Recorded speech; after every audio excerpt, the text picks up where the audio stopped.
Today here on Big 12 Radio, heard exclusively on TuneIn. This is the Big 12 Conference. This is a different league. We are streaming on your screen on Big 12 Studios. He's Ari Timken. I'm James Westling. We've got Will Connerly producing and engineering our program, filling in for Taman. And Ari, as we sit here on a Wednesday, first of all, good morning. Good morning. I like your cardigan. Thanks. Did I say like? I meant love. Did your wife dress you this morning? Thank you. Yeah. Did your wife dress you this morning in that cardigan? She does every morning. Yeah, that's what I thought. You know, hypothetically in my brain. You look like you're walking down the street with a sifter talking to folks, random people on Christmas Day about just random stories. Like, that's what you look like right now. Just some fireside chats. Just some fireside. Come into my house. Let's talk. Me and you, fireside chats. It's going to be super chill today because I'm rocking the cardigan.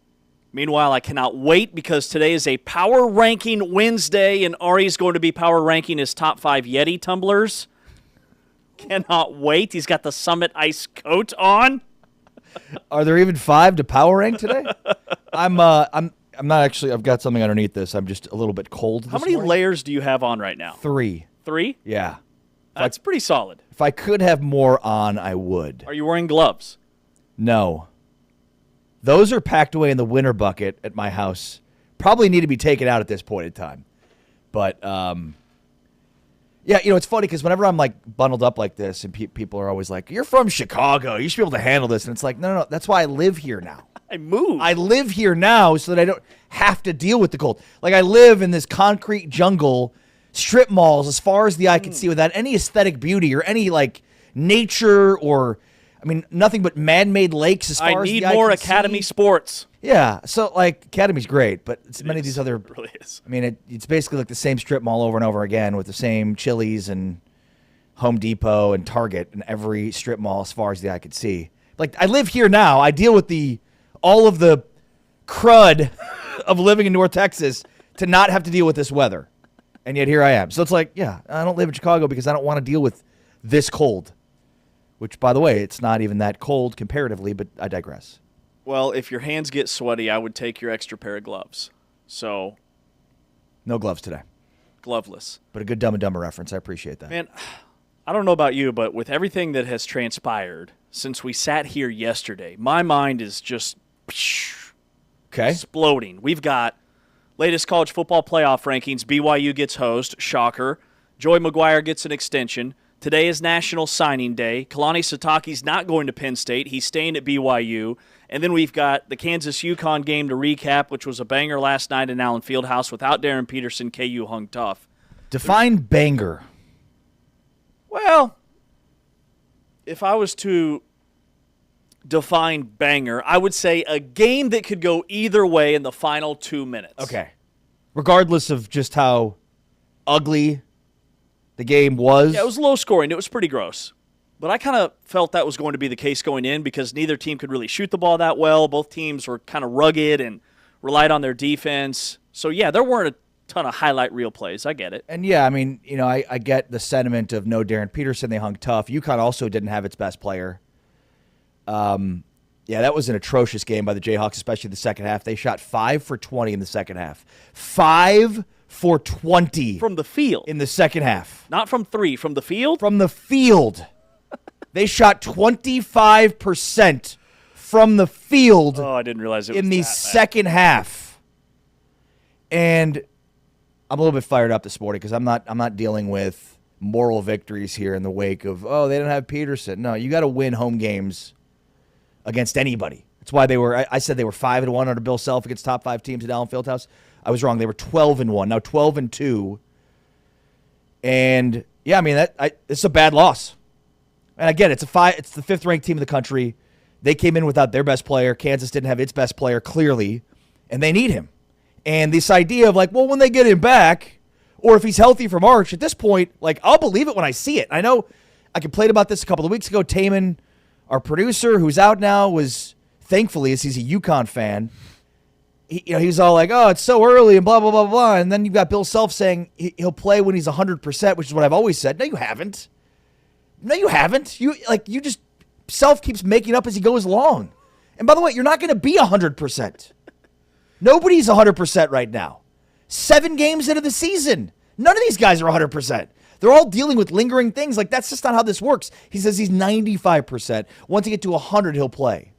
Stop lying to me. Stop peeing on my leg and tell me it's raining. Okay? It's extremely bothersome. Do we have the Bill Self clip? Bill Self. Speaking no of Bill worries. Self, real quick, I didn't look. This is the assist from Will. Thank you. Fewest home points under Bill Self. They scored 55 against Baylor in 2020. They scored 55 against K-State back in 06. This game last night, they scored 56. It was dreadful. It was tough to watch. I actually I turned it off. Fewest home points against a non-conference opponent in the Bill Self era. I think they had a stretch in the second half where they shot 1 of 15 at one point. I turned the game off. I mean, they could not. And it's funny, they ended that streak with a ridiculous alley-oop to Flory Badunga, who I think he was as sick as I was of KU's inability to put the ball in the hole. I thought, as much as we talked about how well their guard play emerged in Vegas, Marco Jackson down the stretch was decent. Jamari McDowell, I'm not sure what they were doing. They're down 3. Self says they called a play to shoot a 3, except Jamari McDowell, I didn't like it, drove to the rim and got blocked. I mean, this is just dreadful. This team either needs Jared Peterson or it's like, are you going to play or not? And I'm sick of hearing, well, he wants to play. Well, then play. What are we doing here? You're not going to be 100% healthy. Nobody is. That's kind of how sports works. You play, and the more wear and tear you have from playing, the less percentage healthy you are. Like, that's every sport is like that. So if you're waiting for him to be 100%, bye, see ya. Like, at least let me know what team I'm going to watch the rest of the season. Either play or don't play. Either poop or get off the pot. I was going to say, I think they say something about getting off the pot. Yeah, that's it. it. The reference that would apply here. All right, BYU and Kalani Sitake, the drama, it would appear, is finally over. Kalani told his guys it is going to be Kalani Sitake, the head football coach at BYU next year. Here is Kalani Sitake telling do we have the clip of him telling his team that he's going to be back next year, or here is Sitake talking to the media? Either one. Either one. Okay, so here is yesterday. He's got both. This guy. Here's him. Producer Will, thank you. He wants to be here long term. His extendo presser last night. If I'm being honest, I just wanted to be here long. That's what it's all about. I've had amazing mentors along the way, including Lavelle Edwards and Kyle Whittingham, who like sticking where they're at, and I appreciate all their examples to me. And so this is a place that I want to be for the long run. And luckily, I grew up cheering for this team, and I played here too. So it helps to play for the legend Lavelle Edwards. Wants to be there long term. He wasn't going anywhere. Yeah, I mean, look, and this shouldn't surprise any of us. I mean, I think we were all shocked to find that he was even linked to Penn State in any capacity. Yeah. It seems like this story is way more about Penn State than anything else. Like, there's a BYU side of that, and that's what we talked about yesterday, which is, like, look at how amazing the BYU family is to come together in this way, to rally support for one of its guys, and not just one of its guys, but a great head coach and a guy that has been the second best coach in the history of the program, and the best coach the stadium's named after, and he's one of the most influential football minds ever. So I think, like, Penn State should have really figured out when it started this search months and months ago, like, they should have really given this a look at, like, who would actually potentially come here. Like, that's the part of it's like, did you really think you were going to get Kalani Sitake? And maybe it got close, and maybe we'll find out at some point how close it actually got. But it's like, just based on his history, I mean, the dude famously, his dad moved the family to Provo. He went to BYU. He's coached his entire career in Utah. It's just a weird tree to be barking up if you're Penn State. That's why I think this story is more about Penn State than it is about BYU from the standpoint of, like, you were really never getting him, and he just confirmed it there. Like, of course he wanted to be at BYU. Where else would he go? It was a weird tree. I thought the whole thing, none of it made sense to me. The Penn State message boards are absolutely melting down, which has been epic to watch. Well, and again, this is why this is about Penn State. Come up. They got a head start in this whole thing by firing James Franklin as early as they did. They had more time than anybody. And I don't know what list they came up with. I don't even know if they're using Turnkey ZRG, which is that firm that most use when it comes to coaching and athletic director searches. But, man, I mean, to be this late in the process and make like a Hail Mary attempt at a coach that was never coming there because he's so linked to BYU, it's nonsensical to me. And then, of course, the BYU story, which is, they get this all finalized before they head out to Dallas to come for the Big 12 championship game.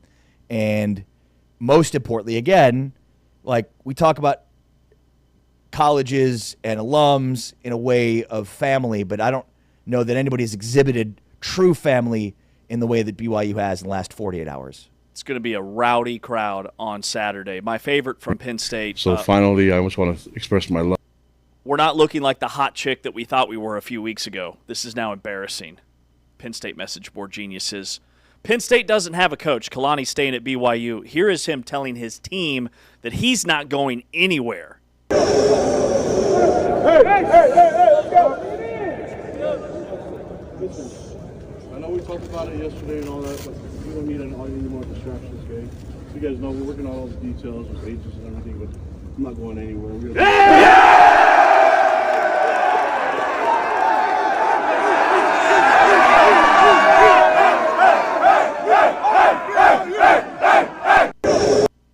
Pretty awesome stuff. Yeah, agents are working out all the details, but you guys know I'm not going anywhere. Love it. And again, I mean, Jimmy Sexton has appeared to get a lot of coaches. Well, really Penn State, but Penn State has done a really good job of getting raises for a bunch of coaches. And it's not just about Kalani getting a raise, obviously. I mean, just knowing Kalani a little bit like I do, like he's way more committed to getting the best players they can. Later today, I'm assuming they're going to be signing Ryder Lyons, the 5-star quarterback who's put up a fantastic season as a senior in high school in California, and he's going to go on his mission trip next year as part of the LDS mission, and then come to BYU in 2027, I guess, to compete with Bear Bachmeier for the starting job. But, I mean, you need money to do that. Mm-hmm. And you need money to retain Aaron Roderick and Jay Hill.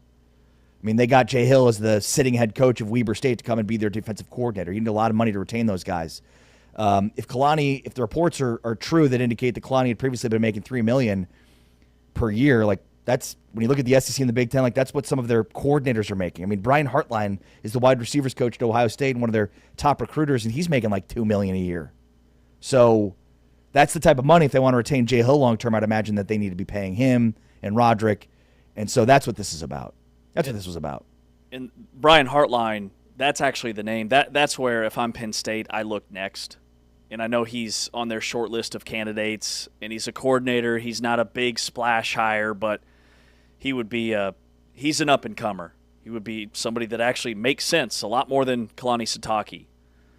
All right, the college football playoff rankings came out last night, and for the third week in a row, BYU sits at the same spot that they were last week and the week before and the week before that, number 11 in the college football playoffs, which means they would be out unless they win the Big 12 championship game on Saturday. It is a disgrace. It is unjustified. I cannot wrap my mind around it as I see the side-by-side blind resume comparisons.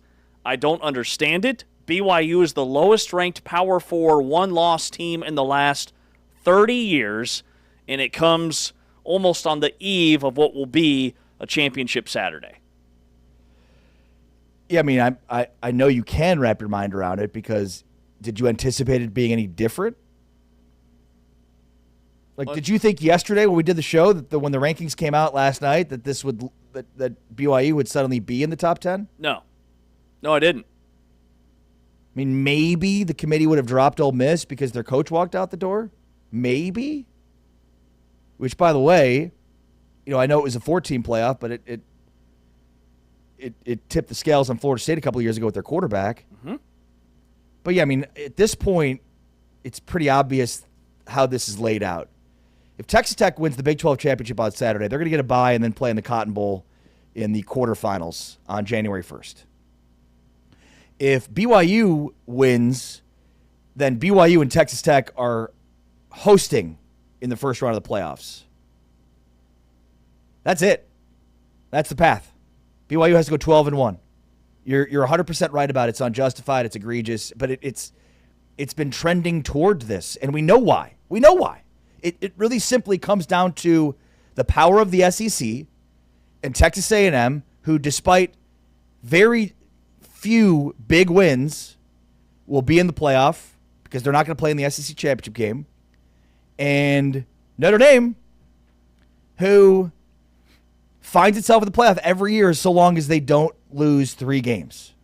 You lose at least 2 and you're fine. And that's the case here.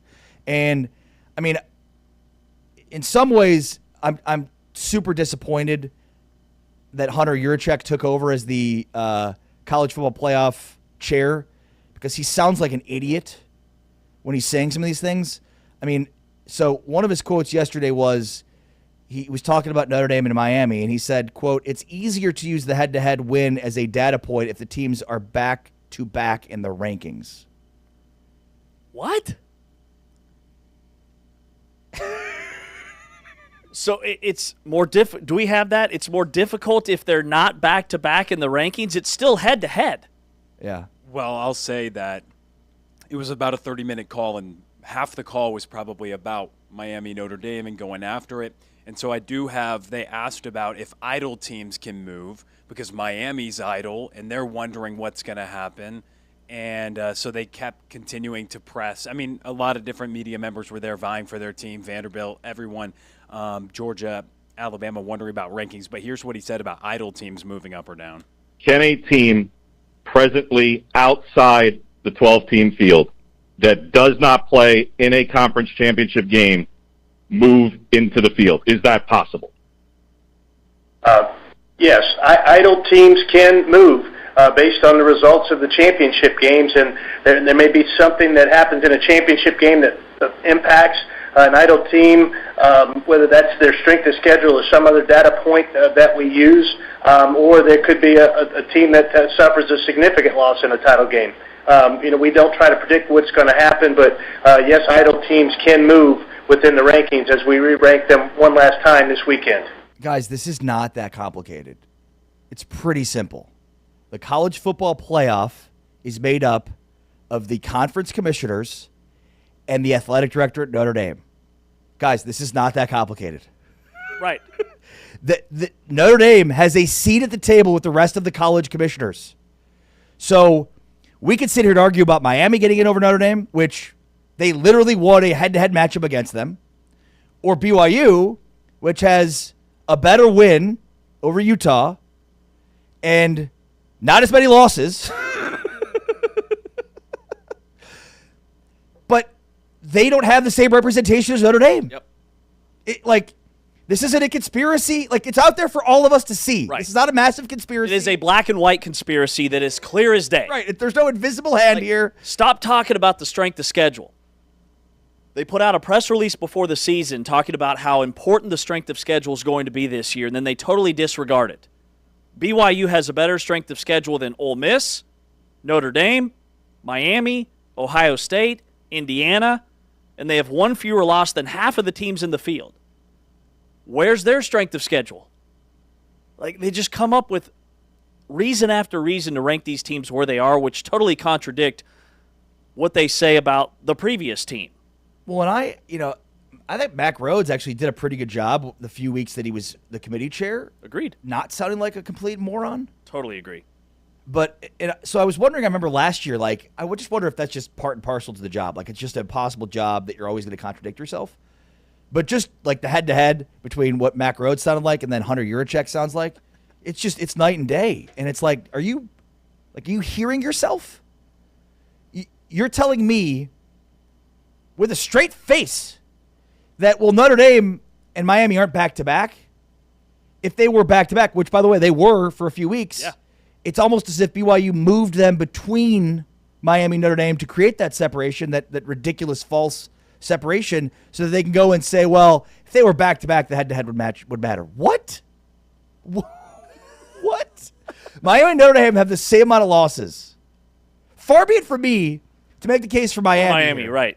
That's how bad it's gotten. We are making the case that Miami should be in over Notre Dame. We're doing gymnastics to get Notre Dame into the field because, again, they have representation in the playoff. The CFP is made up of all of the conference commissioners and Notre Dame. This isn't that complicated, guys. No, it's not. The BYU Notre Dame resume comparison, by the way, BYU has the better record. They have the better strength of record. They have the better strength of schedule. They have the better win. And they have the better loss. Check, check, check, check, check. Yeah, but 40 years ago, Notre Dame won a national championship. And they have gold helmets. All right, here's what And touchdown Jesus. Hunter Yurachek said. That's it, BYU. You need some kind of touchdown Jesus. That's it. Here's what he said about how they're going to assess conference title game losers. Okay, and to follow up, related but in a broader sense also, because Ward said last year that the committee would not use it as a, quote, negative for teams who lose conference title games. Obviously, that they could perhaps move down, but not, he said negative. Obviously, SMU stayed in the field even with the loss. Is the committee open to dropping conference title game losers, specifically as it relates to Alabama and BYU, or are they locked in even with a loss? Again, each of the championship games will just give us another game and another data point to evaluate the teams that participated in those championship games and the idle teams around them. And we'll re-rank the teams one last time this weekend, and the 5 highest ranked conference championships and the 7 highest ranked at-large teams will advance to the college football playoff. And by the way, Notre Dame, since they don't play in a conference or conference championship game, Miami's not in the ACC conference championship game, so their strength of schedule is going to stay at 42 and 44. BYU's strength of schedule is going to have a massive uptick after playing Texas Tech, win or lose. So their strength of schedule is going to be cracking the top 30. It's a great point. The other thing, and I wonder how much chaos this will create, if Duke wins the ACC championship, then James Madison and the winner of the American Athletic Conference championship are going to the playoff. And that's assuming James Madison beats Troy, and I think they're like a 30-point favorite in that game. So what will the ACC do in the case of being left out? And again, this isn't that complicated. Force Notre Dame to be in a conference. They'll figure out a way to you can't slide have your own Miami in. representation. This is ridiculous. This is ridiculous that they have their own representation of the playoff. It's ridiculous. So For a program that 4 decades ago was relevant. if Duke wins, is there a path for the ACC champion to not be in the field? No, that's it. If Duke wins, the ACC is not going to have a team in the field. Because you'd have 2 Group of 5 conference champions that would be ranked higher. It says the highest ranked top 5 conference champions. Got it. Duke would not be in that. Wow. And in that case, they'd figure out a way to put Miami in. Which, quite frankly, would be justifiable. Wouldn't it? I mean, more so than Notre Dame. Yes, more so than Notre Dame. And this is where it's like the ACC, you kind of have made your bed here by allowing Notre Dame into your conference without, forcing them to have to be a conference member, because they get all the benefits of it without having to be in a conference. Yes. It's not good. It's not good. We don't like it. This is Big 12 Today on Big 12 Radio, exclusively on TuneIn. You're watching us on Big 12 Studios. We are powered by Modelo. Ari, James, Will on the controls. We're back in a moment. We'll continue this conversation. Also, today is National Signing Day. Let's go Cruton here on Big 12 Today on Big 12 Radio.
Big 12 Today here on Big 12 Radio.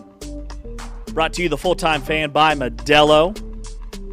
This weekend, you can catch the Big 12 Championship game live in person by ordering your tickets at SeatGeek.com, Big12Sports.com. You can hear it right here on Big 12 Radio. We are your official home for the Big 12 Conference on TuneIn, also on Big 12 Studios, the Big 12 Fast Channel, and Big12Studios.com. He's Ari Timken. I'm James Westling. Will is producing our broadcast today. Joey McGuire gets a 7-year massive extension at Texas Tech. So Kalani Sitake locked into BYU. Joey McGuire locked in at Texas Tech. And Texas Tech in the top 4 of the college football playoff rankings, which means they could potentially be back in Arlington on January 1st. They would have a bye if they crack the top 4. If they beat BYU, no reason to move them anywhere else than a top 4 seed. And I think that bye for them, especially when we were breaking down how many less snaps Ohio State's defense has been on the field than, say, a Texas Tech this season, I do think the bye, as we saw last year in the college football playoff, definitely has an impact and would be huge for a Texas Tech team to just have one more week of rest, yeah? Ohio State did not have a bye last year, correct? Correct. Ohio State did not have a bye. Now, they did not play in the Big Ten championship game as well, if I remember correctly. That was their week off. So, I mean, look, it's the second year of the 12-team playoff. Obviously over the next decade, we'll see what kind of trends exist in terms of, getting a bye and making the playoff. But yeah, I would imagine Texas Tech not only getting a bye, but then playing in the Cotton Bowl in Arlington for its quarterfinal matchup. There seems to be 2 really good situations here for the Big 12, which is one, Tech is the lone bid, which sucks, but they're going to get a bye and then a home game on January 1st, basically. The other situation, which BYU and Texas Tech both get in, but don't get byes. So, I mean, it feels like, again, both are good. Now, for Texas Tech, obviously, you win this thing and you get everything in front of you. For BYU, you have to win to get in, which is egregious, but it is what it is at this point. We've kind of belabored the point on BYU. Here's what Kalani Sitake said about BYU and their resume, and this is him making his case for the Cougars.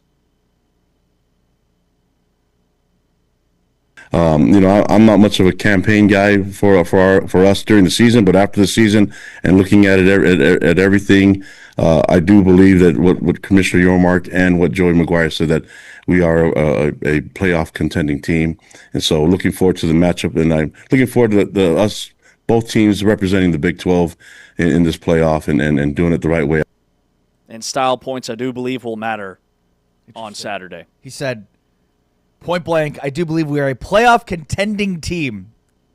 Which, does that mean like they are competing for the playoffs, or they should be in the playoffs? You can tell how uncomfortable he is in lobbying. Yeah. Just the way that he said it. Definitely. But he knows he needs to. But he's so uncomfortable doing it.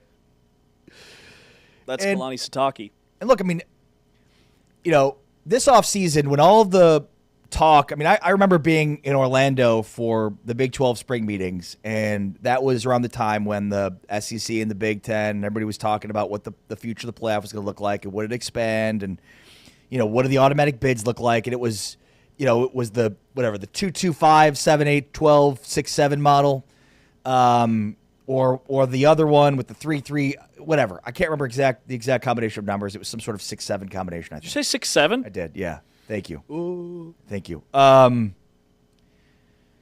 Really helped us in that, 10 to 11, 12 age demographic there. So that was what I was going Huge. for. But like the whole notion from Brett Yormark in the Big 12 at that point was, look, we just, we think the resume should matter. We think you should win your way in. We think, you should earn it. That was the big quote from Brett Yormark in the Big 12 about, why they'd prefer the current model over some of these other models, especially the two automatic bids model that the SEC or whatever. I can't remember exactly what it was. There was all these combinations and it was ridiculous. But basically, the whole notion there was too many numbers. The whole notion there was, well, we're going to earn it. We want teams to earn it. That's what the SEC said too, right? Like, we're going to earn it. Well, how's earning it working out right now for the Big 12? What does earn it mean? Earn it means a lot, except when it doesn't really have a definition. And in this case, it doesn't. Because by all accounts, BYU has earned it. They've earned it. Without even playing in the Big 12 championship game. They've earned it. So it sounded great. It sounded very important and impactful at the time. But, like, this is the situation the Big 12 is in. It's in a very, very uphill climb. And maybe that changes over the next decade, and I hope it does, and it certainly should. But right now, the perception of league is such that an 11-1 team with its one loss, being the team that's playing the conference championship and has a win over a top 15 Utah team. Whose only loss is to a team that's currently ranked number 4 in the country. They beat everybody else on their schedule. I mean, how else can you earn it? Exactly. And that's the scary part, is if BYU can't get in with this resume, it leads me to believe that nobody can get in unless you run the table, and that this is a one-bid league. Conference champion is the team that's going every year, because this is as good as it gets for a runner-up in the conference. It blows my mind that we're even having this discussion. And it goes back again to what the conference was saying about earning their bid, earning bids. And that this is where, if you can guarantee me 2 spots in the playoff for the next decade, give me that. I'd love to believe there's a world in which the Big 12 and the playoff expands, the Big 12 can get 3 teams in. But in this current situation, it's hard enough for the Big 12 to get 2 teams in. Mm-hmm. If we were talking 16 teams, we'd be talking about Utah being number 17. Today is National Signing Day. No coincidence, in my opinion, that Texas Tech and BYU have the top 2 recruiting classes in the Big 12. Texas Tech has 20 commitments, 2 5-stars, 5 4-stars. BYU has 6 4-stars headed to Provo. They'll sign 19 today. Want to take a stab at the number 3 recruiting class in the Big 12 according to our 24/7 Sports composite rankings? Without cheating. You're cheating. You're cheating. You're looking right now. Well, I already had it up. It's West Virginia. Yeah, it's pretty Rich wild. Rod cleaning up. If you'd given me 12 guesses, commits. I probably wouldn't have gotten there. West Virginia number 3, Arizona number 4, Houston, a top 5 class in the Big 12. The couple of things that stuck out to me, just kind of scouring social media and these teams. Arizona State flipped the number 1 junior college prospect in the country. He's a left tackle. Flipped him from Georgia. Georgia loses 2 late last night, early this morning. They lost a 5-star quarterback who's going to Vanderbilt, of all places. But here in the Big 12, it was Arizona State landing that kid. And then also Arizona flipped a high 4-star recruit, an offensive lineman who was committed to K-State. So within the conference, flips him from K-State to Arizona. And then Baylor's recruiting class has plummeted to number 13. This top 25 class in the country is now 13th in the Big 12. And then the last note I had is Penn State has 2 commitments. 2. No coach, 2 commitments. Penn State in trouble. All right, and I've got a lot of opinions and thoughts on this. Just real quickly, though, because we've spent a lot of time talking about BYU, and I think this is worth mentioning. You said Utah's at 17. They're at 15th, right? Yeah, in the college football playoff rankings. Okay. But they'd figure out a way to have them just outside the top 16. So just real quickly, because this might be more egregious than what BYU is dealing with. Utah was ranked 12th. They beat Kansas State, were ranked 13th. Then they beat Kansas, and then now they're 15th. Make it make sense, because it does not. Like that might be more nonsensical than where BYU is right now. Shades of TCU in 2014 when the committee dropped them from number 3 to number 5 in the 4-team field after they beat a team in their conference 55-3. I mean, that one's just kind of really gone under the radar a little bit, but how on earth after 2 they've gone from 12th to 15th with 2 wins. Crazy. Maybe Chris Level, publisher for Red Raider Sports Radio, analyst for Texas Tech, sidelines for football. Maybe he can make it make sense after this. This is Big 12 Today on Big 12 Radio, heard exclusively on TuneIn and powered by Modelo.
We head out to Lubbock, Texas, here on Big 12 Today on Big 12 Radio. Heard exclusively on TuneIn. Brought to you, the full-time fan, by our friends at Modelo. We're on your screen on Big 12 Studios, big12studios.com, chatting with Chris Level, Texas Tech sideline, radio analyst for Texas Tech, Red Raider Radio Network. Chris, good morning. It is a good morning. How are you guys? Man, we're good. I assume things are quite well in Lubbock. Texas Tech, top 4 in the college football playoff rankings. Big 12 championship game on Saturday. I don't think we've had you on since whatever game Texas Tech was camping out for a few weeks ago. BYU game, ironically enough. Yes. BYU, Yeah, that is it. That's right. The rematch on Saturday. Yeah, I mean, this is all very surreal. This is all uncharted territory, I guess, is just the best way to phrase it for everybody here from a football standpoint. This is just not – I think there were obviously big expectations here before the season, but you weren't sure what they had really put together. You knew it was going to be better than last year, or was supposed to be, but you weren't sure exactly what it was going to take. You weren't sure how healthy you were going to stay. And you've basically – had a quarterback play with a broken leg since game 1. You don't have your starting running back. You're missing your starting defensive tackle since the Kansas game, which is about 6 weeks ago. But there's a lot here, man, and they are a very complete football team. And I think they said it on the CFP stuff last night. I think you've beaten you won every game that you've won by 20 plus points, and your margin of victory is, I think, like in the 30s. And they did not play well in Tempe, and to Sam Levitt and Kenley Dillingham and Jordan Tyson's credit, that crowd's credit, you did not play well, but with your backup quarterback, you had a lead in that game with 2 minutes to go, which you had no business like winning that game. And I thought they may even pull that out, but it's been a special season, easily the best one since 2008 around here for sure. Yeah. How would you beat Texas Tech? If you were Kalani Sitake, what would you be doing this week to try to beat Texas Tech? If I'm them, I think you have to really cut it loose and throw the ball down the field. I don't know if this is what they're necessarily built to do best. I would take some chances. I would kind of spread it out a bit, and I would try to throw the ball down the field a bit, take some shots. I would take some chances on special teams. This is what Arizona State did. They max protected a few times and just chunked it, and 3 times and it wasn't Tyson in those cases. It was guys that had caught like 4 or 5 passes for the season to that point, and it flipped the field. Now Texas Tech held Arizona State to field goals in a lot of those cases, but BYU's got a good enough defense to make this thing interesting. And I saw that up close. I think there's two schools of thought here, like looking at the game a month ago. BYU's saying, man, we were just right there. Like if just a few things go our way, we were really good in the red zone. If we can just get our offense to play a bit better and not muff a punt on special teams. Whereas Texas Tech is saying, guys, we were 2-5 in the red zone. We had to settle for 5 field goals. We had a possession at the end of the half where we're throwing it into the end zone twice. We drop it. We come away with nothing. This thing should have been 45-7. Yeah.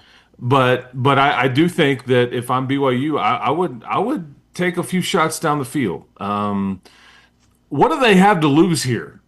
They have to empty their bucket, and I think Texas Tech is well aware of this. And I think Texas Tech will kind of be in the aggressive, take some chances mindset as well. But that's what I would, if I was them, that's what I would do. Are they built to do that? Can you do that consistently throughout the game? I don't know. This is going to be a big stage with bright lights, and somebody's going to do something a bit uncharacteristic. But one of these 2 quarterbacks will come away with the thought that they are a bright, shining star for different reasons. One, because Barrett Bachmeier could have pulled off a huge upset, but Behren Morton, look what he played through. Look where he got his team. He's the hometown kid that came home and did it. He did it for his team. So it's fascinating storylines. I also love the fact that, both coaches are a storyline here in that Kalani Sitake's not going to Penn State. We can set that aside. And Joey McGuire signs that new 7-year contract, runs through 2032. It's bumping his annual salary to around $7 million or just a little bit over. Just your thoughts on having him locked in long-term in Lubbock. Yeah, James, this was never a question. This had been briefly discussed, I think, for many weeks. I think that everybody kind of knew that this was not a coach or an agent or a school that were going to haggle. I think Joey you could have made the argument that maybe he could have gotten a bit more. I think that was intentional. I think he's got some bonuses that are easily attainable that get him much higher in any given year if he can get certain things done. But I think Joey was mainly concerned about, I want to do life with certain people. I want to ensure they are taken care of, and I want to ensure that we can continue to take care of my players. And so I don't need, he's never really been motivated by the money aspect of this thing. Sure, he wants to be taken care of, but they live a really good life in Lubbock, Texas. But he's more worried about his surroundings and the happiness and ability to win. And so, but I think that's it was a foregone conclusion, but it's nice to have it out there and all that. I thought it was going to come out next week, but I think somebody got wind of it, and because I don't think Joey wanted that distraction. Not that it was, but I just don't think he was wanting all that out there this week. But that's not the way it works sometimes. It's super funny, Chris, that we didn't lead off on the early signing day talking to you about, I don't know, the greatest signing class in the history of Texas Tech football that's about to happen with 2 5-stars, 5 4-stars. And, last year, obviously, they made hay in terms of the transfer portal, but I love the evolution now of, okay, the portal helps, but we really need to be, getting 4 and 5 stars consistently. And so I think this is the dawn of a real new era of Texas Tech football. Yeah, I think that they are really trying to aim extremely high when it comes to the prospects, and it's at certain positions. If you are on the offensive line, if you are on the defensive line, if you play quarterback, I think that there's some premium positions there because that's where you've signed a 5-star edge rusher. You're going to sign a 5-star offensive tackle. I think you've got a 5-star quarterback next year. Another 5-star offensive lineman, a 5-star defensive tackle. I mean, so there's some themes there, but you're right. It's you won't be able to lure a full class, I don't think, of all these guys, but you're picking very wisely in at certain positions. But they're gonna recruit and develop. And Ari, you mentioned that about the class. I think they're gonna sign. I think it's 17 of those guys will be here in a few weeks, including, I think, with Damian Guyton. Wow. Who is one of the 5-star edge guys. It may not be till June, but he reclassified. But so many of these guys are all going to be here and could be a part of the rotation or depth pieces next season. Wow. Well, and what does that say about just kind of the shift when it comes to Texas Tech and their recruiting philosophy? This year was the transfer class. They were 10th in the high school recruiting rankings for last year.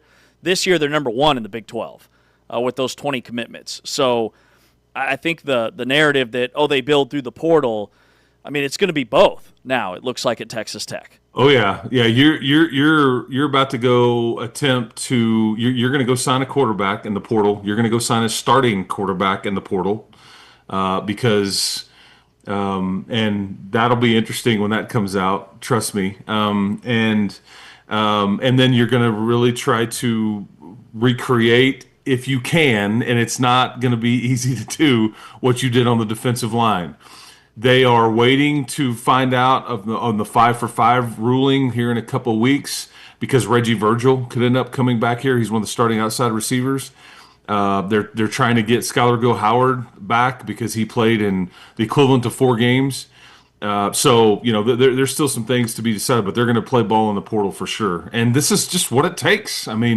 You're looking around and everybody. I find it funny.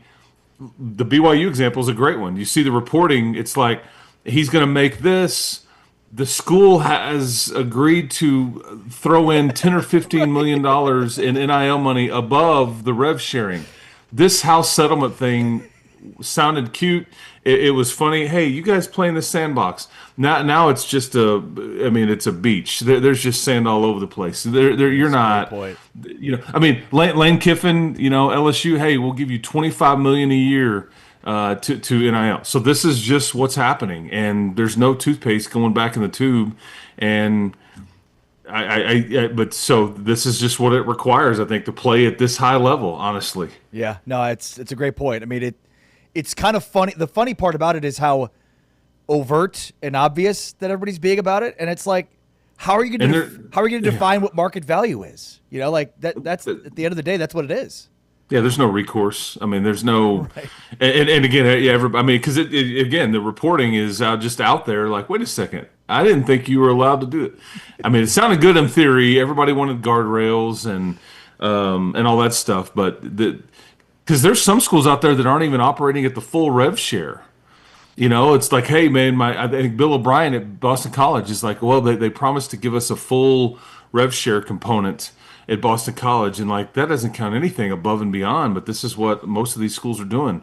All these new coaches in the SEC that just got hired, you don't think that that was the first question that they asked?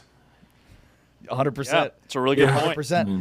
I want a couple of questions since you mentioned this. So is there a possibility of Skylar Gill-Howard returning in, let's say, a quarterfinal matchup at AT&T Stadium in a few weeks on January 1st? Yes, would not rule it out. Yeah, I think that would be the earliest. I don't think that – that's still, as we're sitting here talking, that's still close to a month away. Yeah. And I think originally his injury was a kind of an 8-week thing. I think things would need to go really well for that to happen and for him to have, any kind of impact. But if you're playing on New Year's Eve in Arlington, I would not rule him out just yet. No. And then the other part is you mentioned that they could get a red shirt for him. So would that it's postseason, so it doesn't count. Got it. Okay, I didn't realize that. That's amazing. Which is the dumbest thing ever. This is just one of the many things that the NCAA the biggest games of the season. but in basketball, if you step on the floor for 1 minute, your year is used up. So, but in football, you get 4 regular season games, and then you get all the postseason. So Texas Tech can play anybody they want, in this conference championship game or anything past that, and there's no recourse. Like your year is already established. But in basketball, you step on the floor 1 minute and you're triggered. I for the life of me, I did not grasp the common sense there or lack thereof. And then the other part is, so you mentioned the quarterback position. So it's important to note here that Will Hammond's injury is going to have him out to – he wouldn't be able to start the season. In fact, I don't think he'd be back at earliest till mid-year. That's why you said they've got to get QB1 in the portal. Yeah, I think that we don't – luckily for Will, it was just an ACL. It wasn't everything, so you don't know what the rehab – but it would be a lot to ask and unfair to him to say – okay, bud, you need to kind of get this going, man. Here's the ball. Here's the keys. Like, go. Okay. Well, what do you mean you can't run as well as you used to? So I think that you want to, right. But you'll still have Mitch Griffiths here. Lloyd Jones, who came in and at the end of the West Virginia game, he threw 2 touchdown passes to Micah Hudson, and he'll be there. But you're going to go get a starting quarterback. Period. Yes, and you will get a. You will get a bona fide starting quarterback with experience that potentially has a NFL draft decision to make or not. So, and we'll kind of see what options emerge. Could come from within the Big 12. You never know.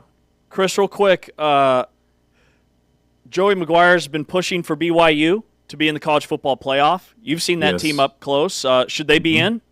1,000%. It sickens me that these two teams aren't already in. It appears, based on the rankings right now, Texas Tech is in regardless of the result on Saturday morning, unless there were to be like a 31-point BYU win or something, okay? So at that point, all bets are off. I don't understand what we're doing here. The one regret, I think both teams, maybe if they had a redo, some of this is out of your control, is maybe you would have had a little bit more on your non-conference schedule just to make it a bit interesting, break a tie. I don't know. But 11 wins, man. And this is the whole thing with Satake with the BYU thing. It's like I don't think he was ever legitimately going. I think he Right. had leverage and he used it. However, if that is important to him and he's saying to himself, what do I have to do to get into this tournament? And if you were at Penn State, we wouldn't even be talking about it. You would be like, okay, who are they going to host? I mean, they would already be locked in. Yeah, you're right. And it's I don't know if that's Commissioner Yormark's job. I don't know if now I'm really rooting for expansion. I don't know, but it's and the only reason Texas Tech is ranked where they are, this is not a good trend for the Big 12 either, is because they've just hammered everybody. They have won every game by 20 plus points. Their margin of victory is in the 30s.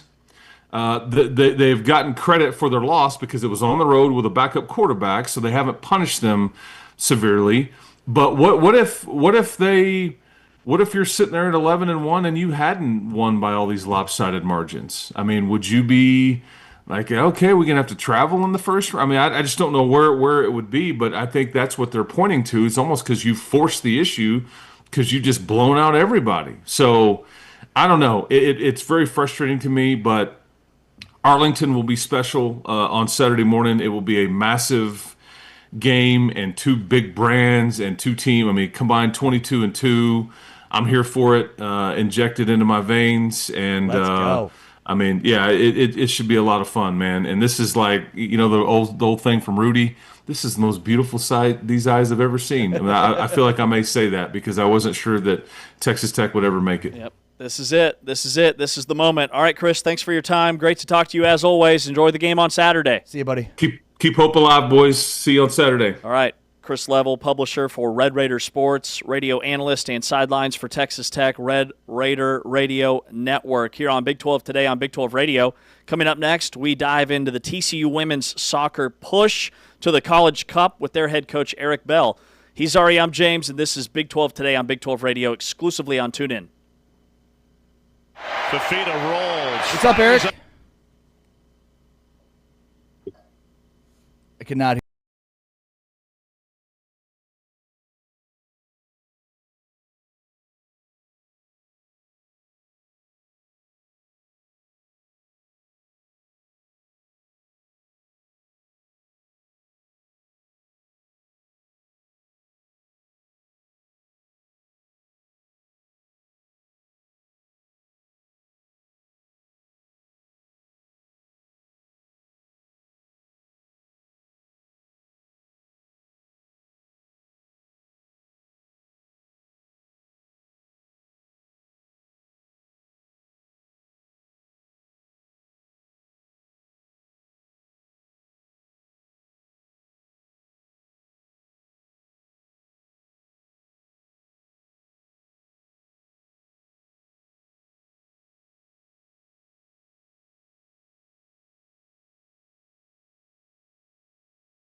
Here on Big 12 Radio, exclusively on TuneIn, powered by Modelo with Ari Timken. I'm James Westling.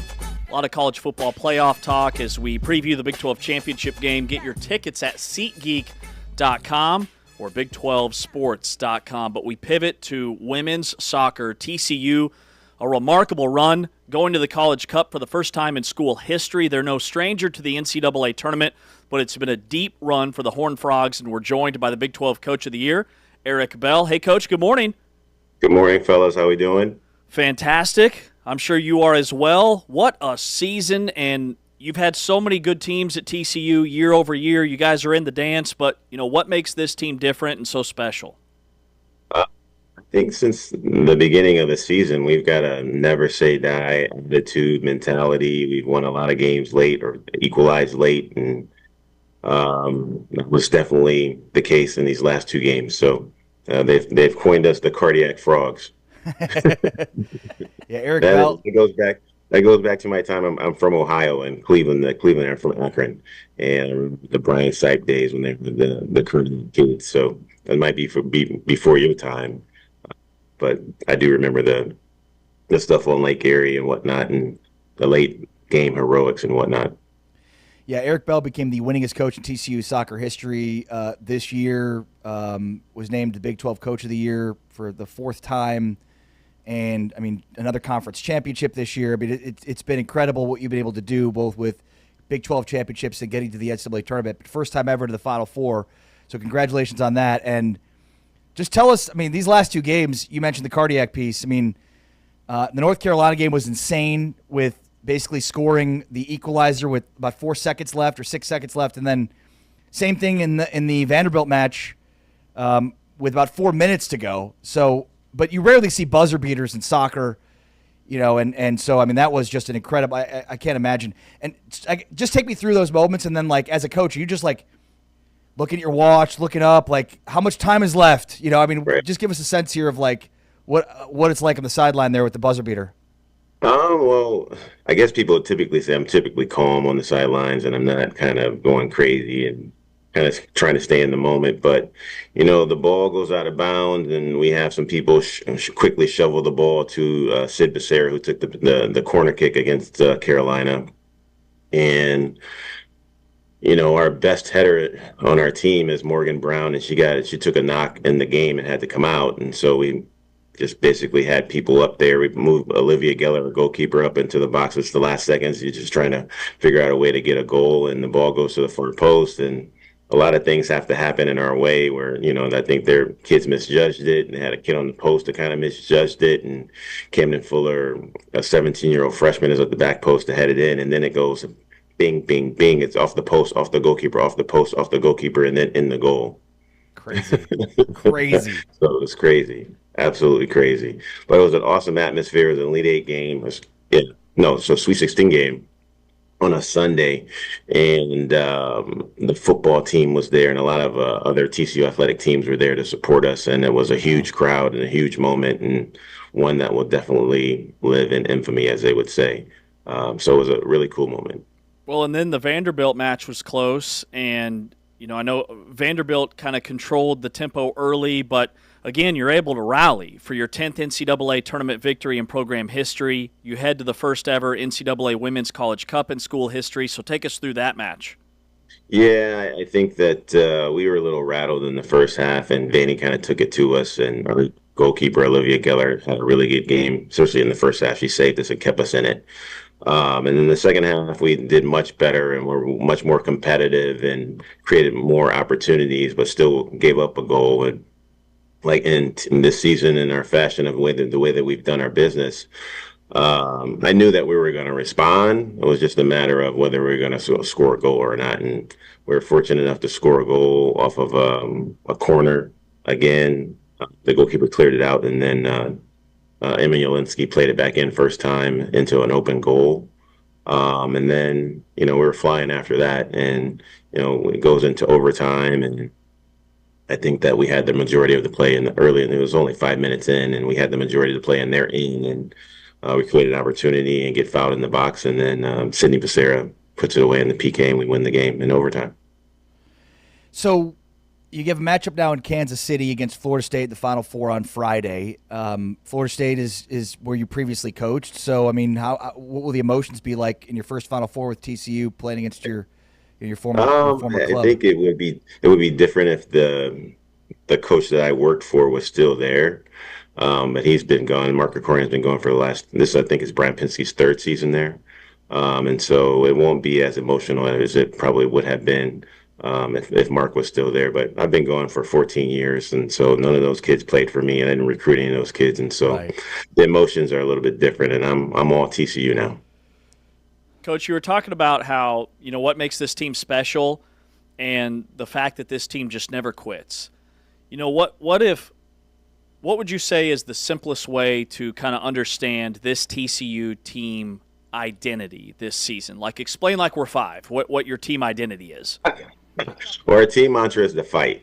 And that is what we're based on, and that's based off of my life, right? I come from pretty humble beginnings. I'm from Akron, Ohio, and I don't come from a whole lot, and I've had to fight for everything that I've accomplished, whether that be on the field, in the classroom, in the community, or whatever. We want to fight, and so they are the perfect personification of fight, and we continue to do that. And so with that makes me proud that we have a mantra that they're actually living out. And so hopefully that trend continues, and we're able to come away with 2 more victories and be national champs. Yeah, and I mean, we talked earlier about, how many Big 12 championships and tournament appearances. Can you just describe what this just getting to the Final Four means for this program? A program, as you mentioned, you took over 14 years ago, and this is the perennial power in the Big 12 now, and so this seems like quite the accomplishment for a program that's been building for the last decade.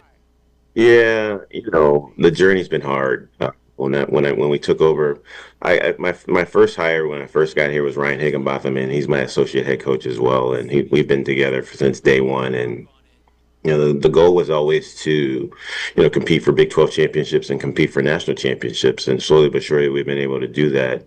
But it was super hard, right? My first year here was our first year in the Big 12, and so we were transitioning from the Mountain West, and back then there was no transfer portal, right?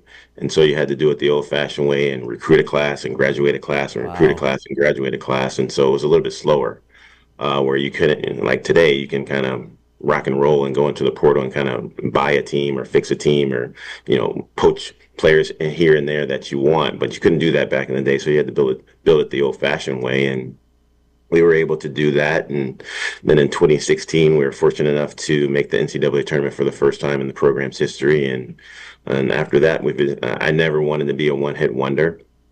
I never wanted to go, in and out of the tournament. I wanted to be a consistent competitor in the tournament. And, over the course of time we have. And then in 20, we won our first Big 12 championship in the COVID year. And 21, we did the double and won the regular season as well as the conference tournament. And then things started to kind of roll in our favor after that. And we've been able to acquire some really good, talented players over the course of time, some local kids and some kids from abroad. And, now we're in a place where we're trying to compete with the Blue Bloods on a regular basis. And so, hopefully at some point in time, we're considered one of the Blue Bloods in women's college soccer. Yeah, definitely. Talking with Eric Bell, 4-time Big 12 Coach of the Year. TCU's been in the NCAA tournament 8 of the past 9 seasons. And, Coach, to your point, back in the day, also, like, professional women's soccer wasn't what it is today. You guys are up in KC. They've got that brand new shiny stadium that the Mahomes are involved with. I'm just curious, is the sport at the point where, hey, you can come to TCU and go play professionally? Is that a thing now with some of your athletes? Yeah, it's a thing, and kids want to know if we have the connections to get them to where they ultimately want to be, whether that be domestically or abroad. They want to know if we can help them get into the youth national team or the full national team, and do you have those people on your speed dial and whatnot? And so we do, from a national team perspective, as well as the NWSL and teams abroad throughout the world. So. Yeah, it's been a process, and those are the things that the high end top 1% to 2%, those kids are looking to play beyond college soccer. All right, so how do you beat Florida State on Friday? Score one more than they do. Maybe No. not as not as late in the game. Hope not. Hope not. But if it happens, it happens. And as long as we win the game, that's the most important thing, right? No, they're super talented, super athletic group that we're going to have our hands full with their two front and a couple of their other special players. And but hopefully, if we're able to settle the game and play a TCU brand of soccer, which means passing and possessing the ball, we're going to be successful. And if we're able to do that at a high level, I like our chances to be winners on Friday night. Us too, man. It's been so awesome to watch this run. Congrats on all the success. Big 12 Coach of the Year again for a fourth time. We had one of your players, Seven Castaigne, joined us a few weeks ago. She was fantastic. We are all in on this TCU team, and good luck on Friday. Thank you, guys. And as always, go Frogs. Go Frogs. Eric Bell, longtime coach at TCU, named the Big 12 Coach of the Year for the fourth time. TCU's in the Collegiate Cup for the first time in program history, the Final Four, if you will, of women's soccer after an incredible year once again over in Fort Worth. We'll take a break here on Big 12 Today on Big 12 Radio, heard exclusively on TuneIn. We talk with BYU insider from KSL Sports, Mitch Harper, coming up next. He's Ariam James, and this is Big 12 Radio exclusively on TuneIn.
Big 12 today on Big 12 Radio, powered by Modelo, here exclusively on TuneIn, where you can catch the Big 12 championship game on Saturday, right here on Big 12 Radio. 2-hour pregame show with Artie and our Monday morning quarterback, Taylor McCarg, ramping you up to kickoff.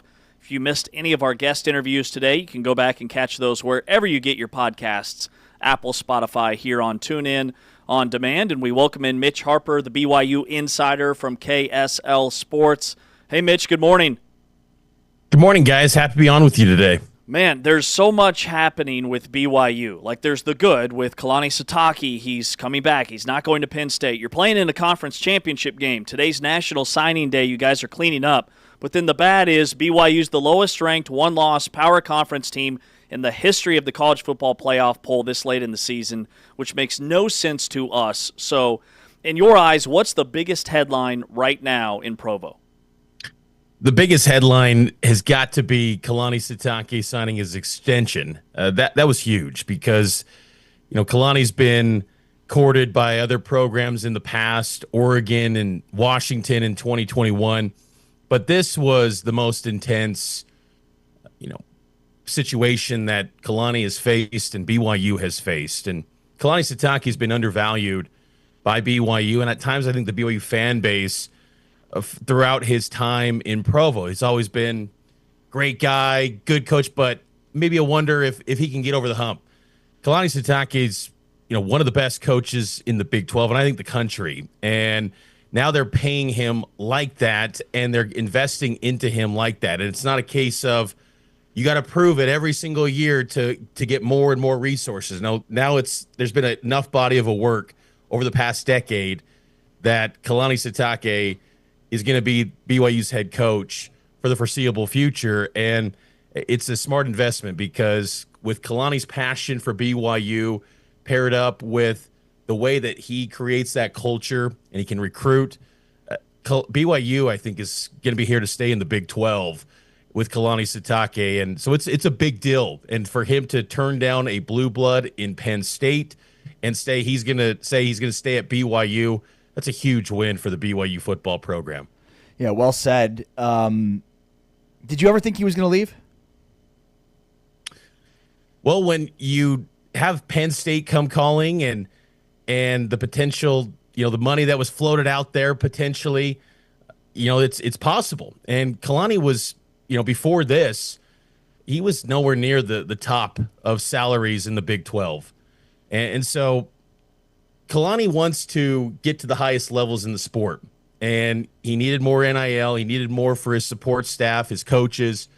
That's a huge priority to him. And if that wasn't going to happen at BYU, well, he was going to explore that at other places and for a path to, reach the playoff and things like that. But I think he knows that can happen at BYU and in the Big 12.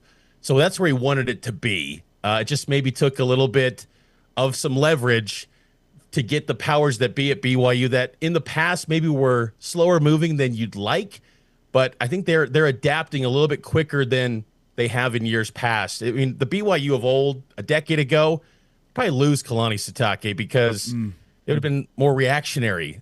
This was a little bit reactionary by BYU, but still they stepped it up and got it done, and they're invested in him, and I think BYU is going to be better for it long term. Yeah, well said. Mitch, you've got to be furious with the college football playoff rankings that came out last night. I know we are. When you look at BYU's resume against several teams ranked above them, including maybe even Texas A&M, it is better in our eyes. So what are your thoughts on where BYU sits right now?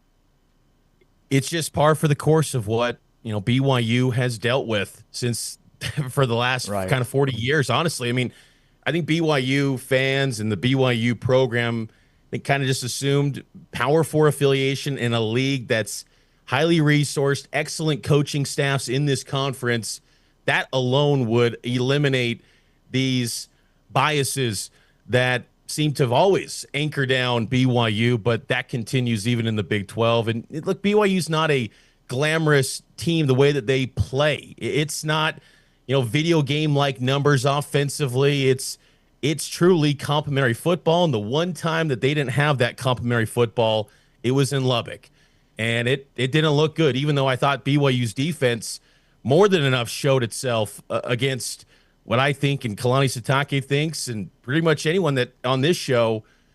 Texas Tech's one of the best teams in college football. I think at the low end, maybe the third best team in the country. So I think that for this committee to just sink BYU because of one loss, and it was a blowout, to one of the best teams in the country on the road, it's just crazy, because an 11-1 team in a power conference that's got a physical brand that I think carries over and will show up against really anyone in the sport.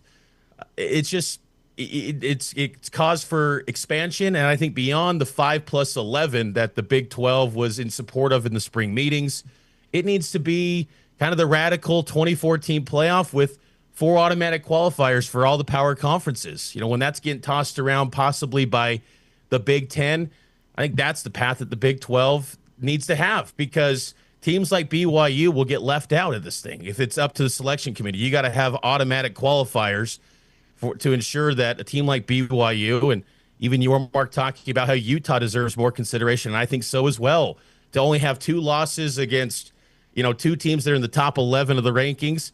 This is a great league this year, and it just seems like the logos anchor these teams down because they're not living up to the preseason narratives that the pollsters built for these other teams around the country. I mean, the fact that the playoff committee earlier in these rankings acknowledged at times some of these SEC teams had stretches with great ranked wins in September. Why are you acknowledging ranked wins in September? Thought your rankings didn't exist until November. So they're acknowledging the biases from the AP poll earlier in the season. It forms the opinions of the rankings of the playoffs. So it's a difficult situation. An 11-1 team in the Big 12 should be a shoo-in for the college football playoff, and to think they're going in and being viewed as a bid thief, that's half the problem too. So yes, BYU has a chance to win and you're in, but being 11-1 in the Big 12, it shouldn't be winning you're in. It should just be you're automatically a lock to be in. Yeah, no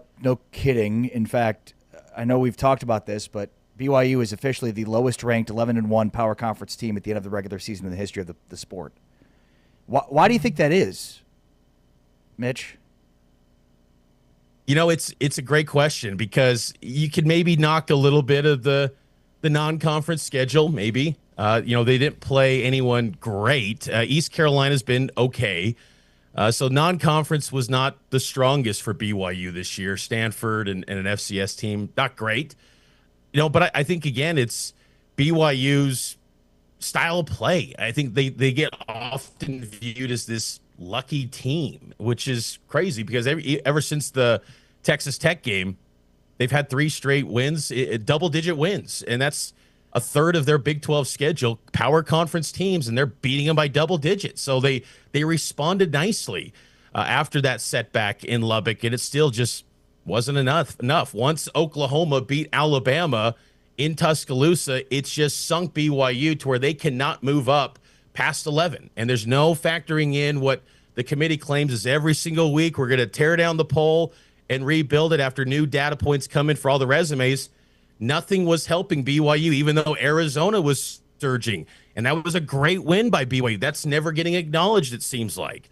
It's just, that's what's just unfortunate, where these talking points that the committee seems to say that they're going to consistently point to, it's just week by week they can move the goalposts because they never speak in absolutes. Yeah. So it gives them a chance to really move what they're going to, point to these rankings and why they're going to justify certain teams being ranked the way they are. BYU, like I said, BYU's dealt with this for a long time. When you go back to the Bowl Alliance, the BCS, every system, it seems like BYU has always been viewed as a program that is just never one of the chosen brands in college football, and they got to go prove it themselves. And the great thing for BYU is that they do have still a path, and it's all in Arlington this Saturday to win and you're in. But as I said earlier, I think that's just unfortunate, because this is a great league with, I don't think there's just enough respect given to the quality of the coaching staffs and what it takes to win in this conference. It doesn't seem the committee values that either. To go 8-1 in this league, you should be viewed as a top 8 team at least. but they don't seem to think that's impressive enough to navigate this difficult conference that way. Yeah, and I think that's what makes it really scary for all the other teams in the Big 12 is I don't know that I can imagine a team as a runner-up in the regular season having a better resume than BYU has this year, and it's still not enough. That is what concerns me the most with this current playoff format and the people that we have in that room.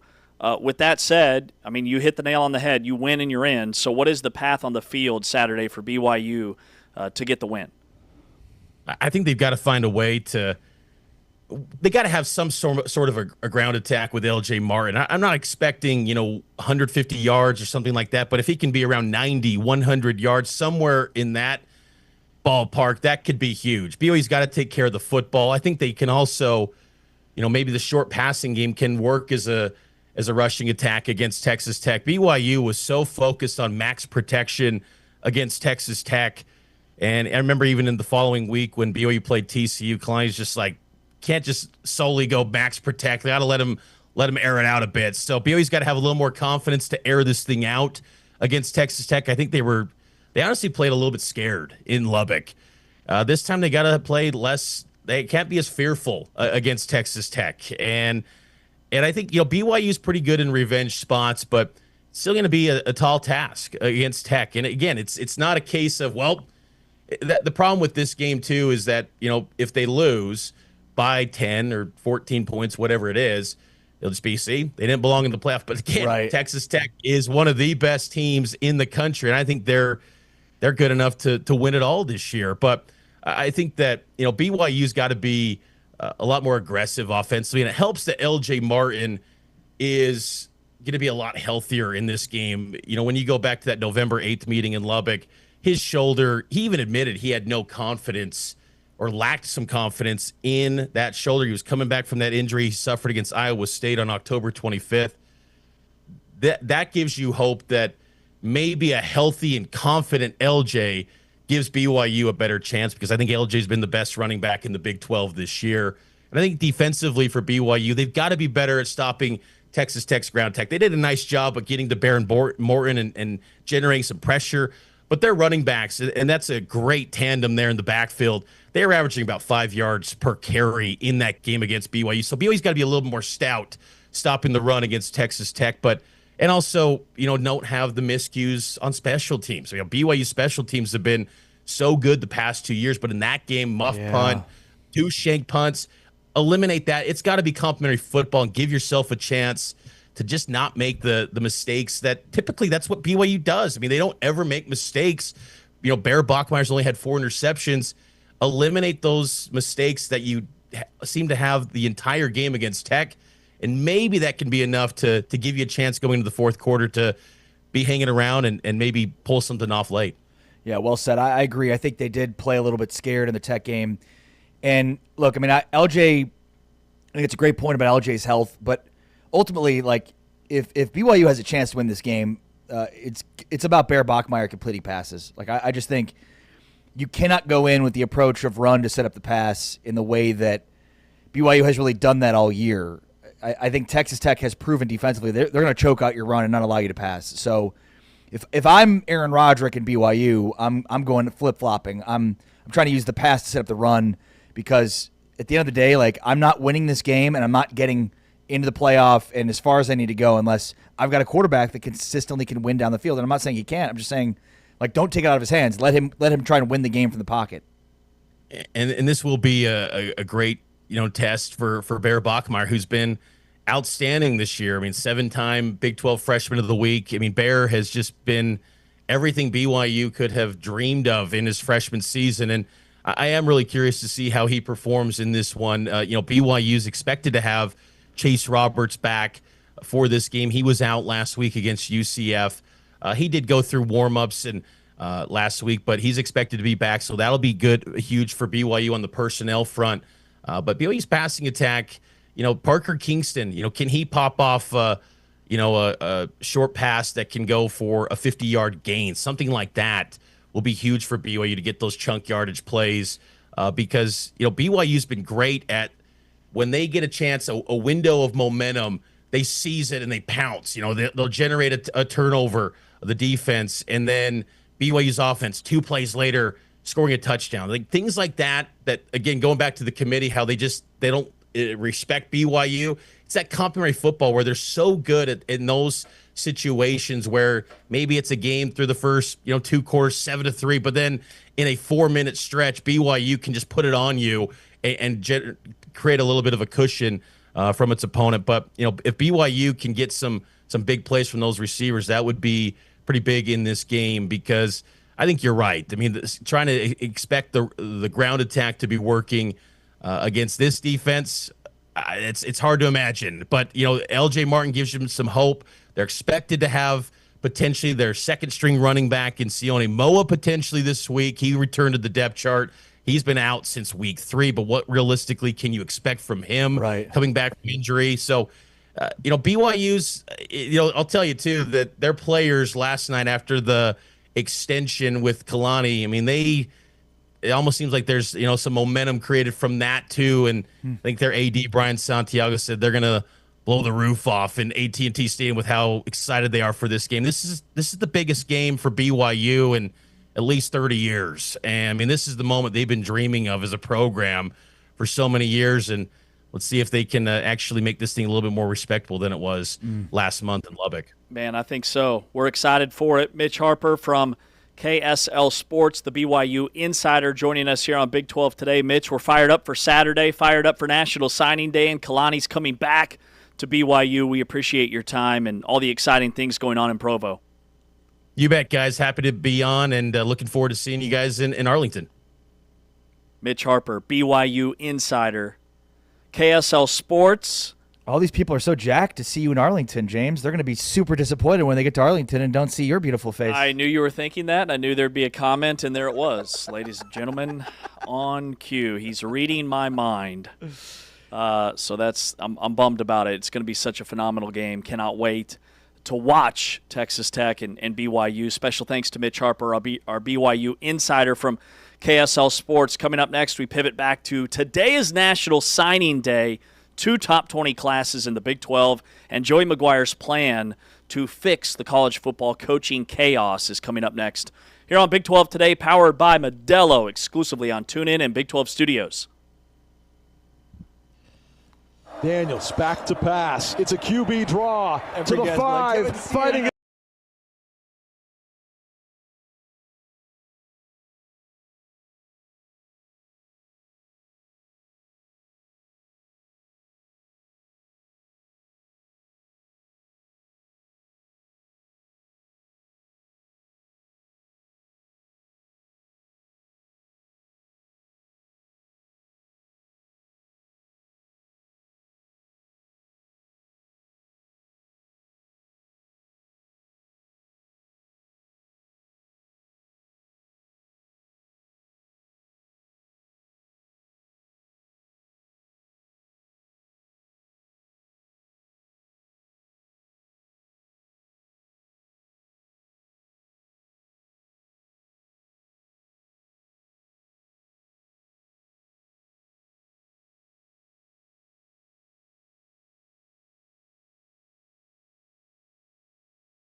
confirming and searching for what the Manhattan Mercury, which is a local newspaper in Manhattan, Kansas. It is the newspaper in Manhattan, Kansas, where Kansas State is, and they are reporting that Kansas State football coach Chris Klieman is set to retire as the K-State football coach as early as today, and that his replacement is already lined up, which would be former K-State quarterback, offensive coordinator, Heisman Trophy runner-up Colin Klein, currently the OC at Texas A&M.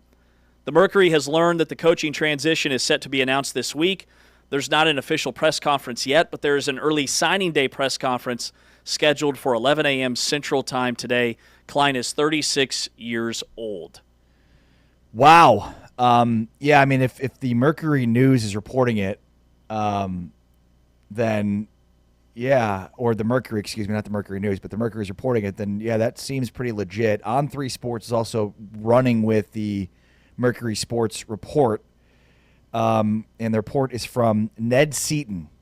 And yeah, this is in some ways shocking, but also in some ways maybe not so much for a couple of reasons. Number one, you know, you got a 36-year-old legend in Colin Klein, who has proven to be a great coach, which is not always the case. A great offensive coordinator, I should say. How he is as a head coach remains to be seen. But sometimes icons, and Colin Klein, is that fair to call him a K-State icon? Absolutely, Yeah. yes. So, I mean, sometimes those kinds of guys aren't great coaches, but in the case of Colin Klein, he's proven to be a great offensive coordinator. And so it reminds me of Bob Stoops stepping aside so that Lincoln Riley could take over. And though this is not somebody that's on staff already, it's clear that, like, he's going to get a job and get an opportunity sometime soon. So, like, the two elements I see is, one, is Kleiman doing this because he sees this opportunity for this 36-year-old that's an icon at that school to take over at a point in time where they might lose the opportunity to hire him, one. And two, we know that the emotions were high for Kleiman last year at the end of the season. There was something going on with his family.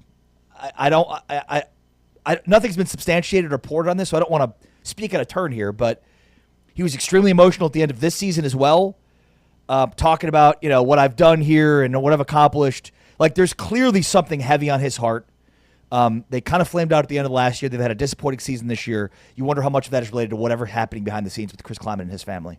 He's 58 years old, and that's where my mind went to, was thinking back to last season when, during several post-game press conferences, he got emotional talking about the team supporting him and what he was going through behind the scenes, whatever that is. We never asked him.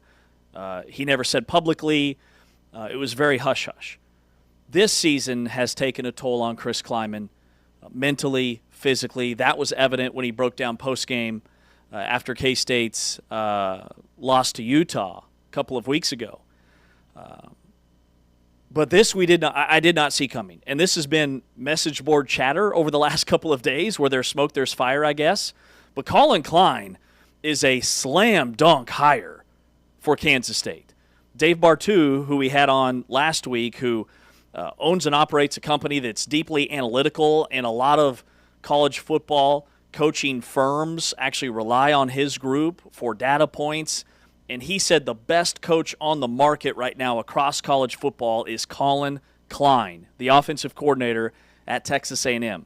K-State had a record-breaking offense the year that he was the OC. He was only the OC for 1 year plus one game. Their bowl game win over LSU with Skylar Thompson at quarterback. And he was the quarterback's coach before that. Correct. As you said, he was set to take over as the OC. He was the OC for that bowl game. And then 1 year after, and then he left for Texas A&M.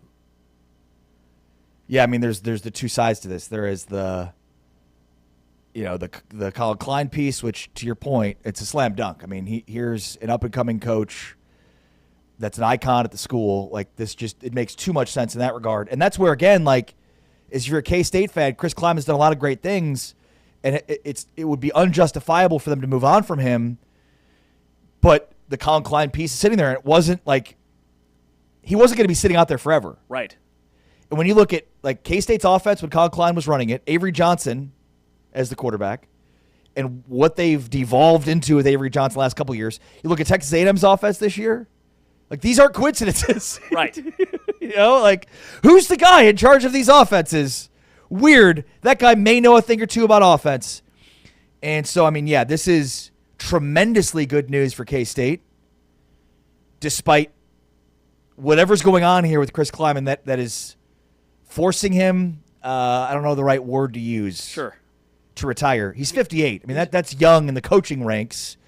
And again, this is a guy that's done a lot at K-State in a short period of time. I mean, he's had 10 wins multiple times. He's won a Big 12 championship. I mean, my goodness. There's a lot of programs that have not ever won Big 12 championships. Two of them are going to play on Saturday, but one's been in the Big 12 for a long time at Texas Tech. So this is a crazy story. We're reacting to it in real time as we're finding out about it. This report came out about an hour ago. And it feels like, I mean, Riley Gates, who he's big in the K-State media world. He tweets 14 minutes ago, he's coming home.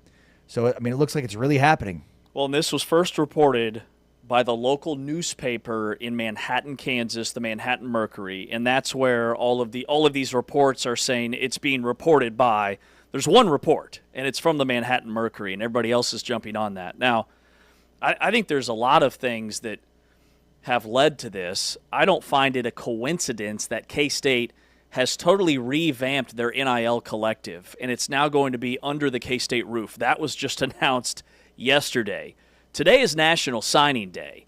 Kansas State has a lot of recruits lined up for next season that they're trying to keep in Manhattan. They just lost a 4-star to Arizona, which put Arizona's recruiting class in the top 35. And then player retention is massive. Kansas State is not in a position to be able to afford a mass exodus of players. They already lost Dylan Edwards. They've had 3 players jump in the portal since the season ended. None of those guys were seeing the field.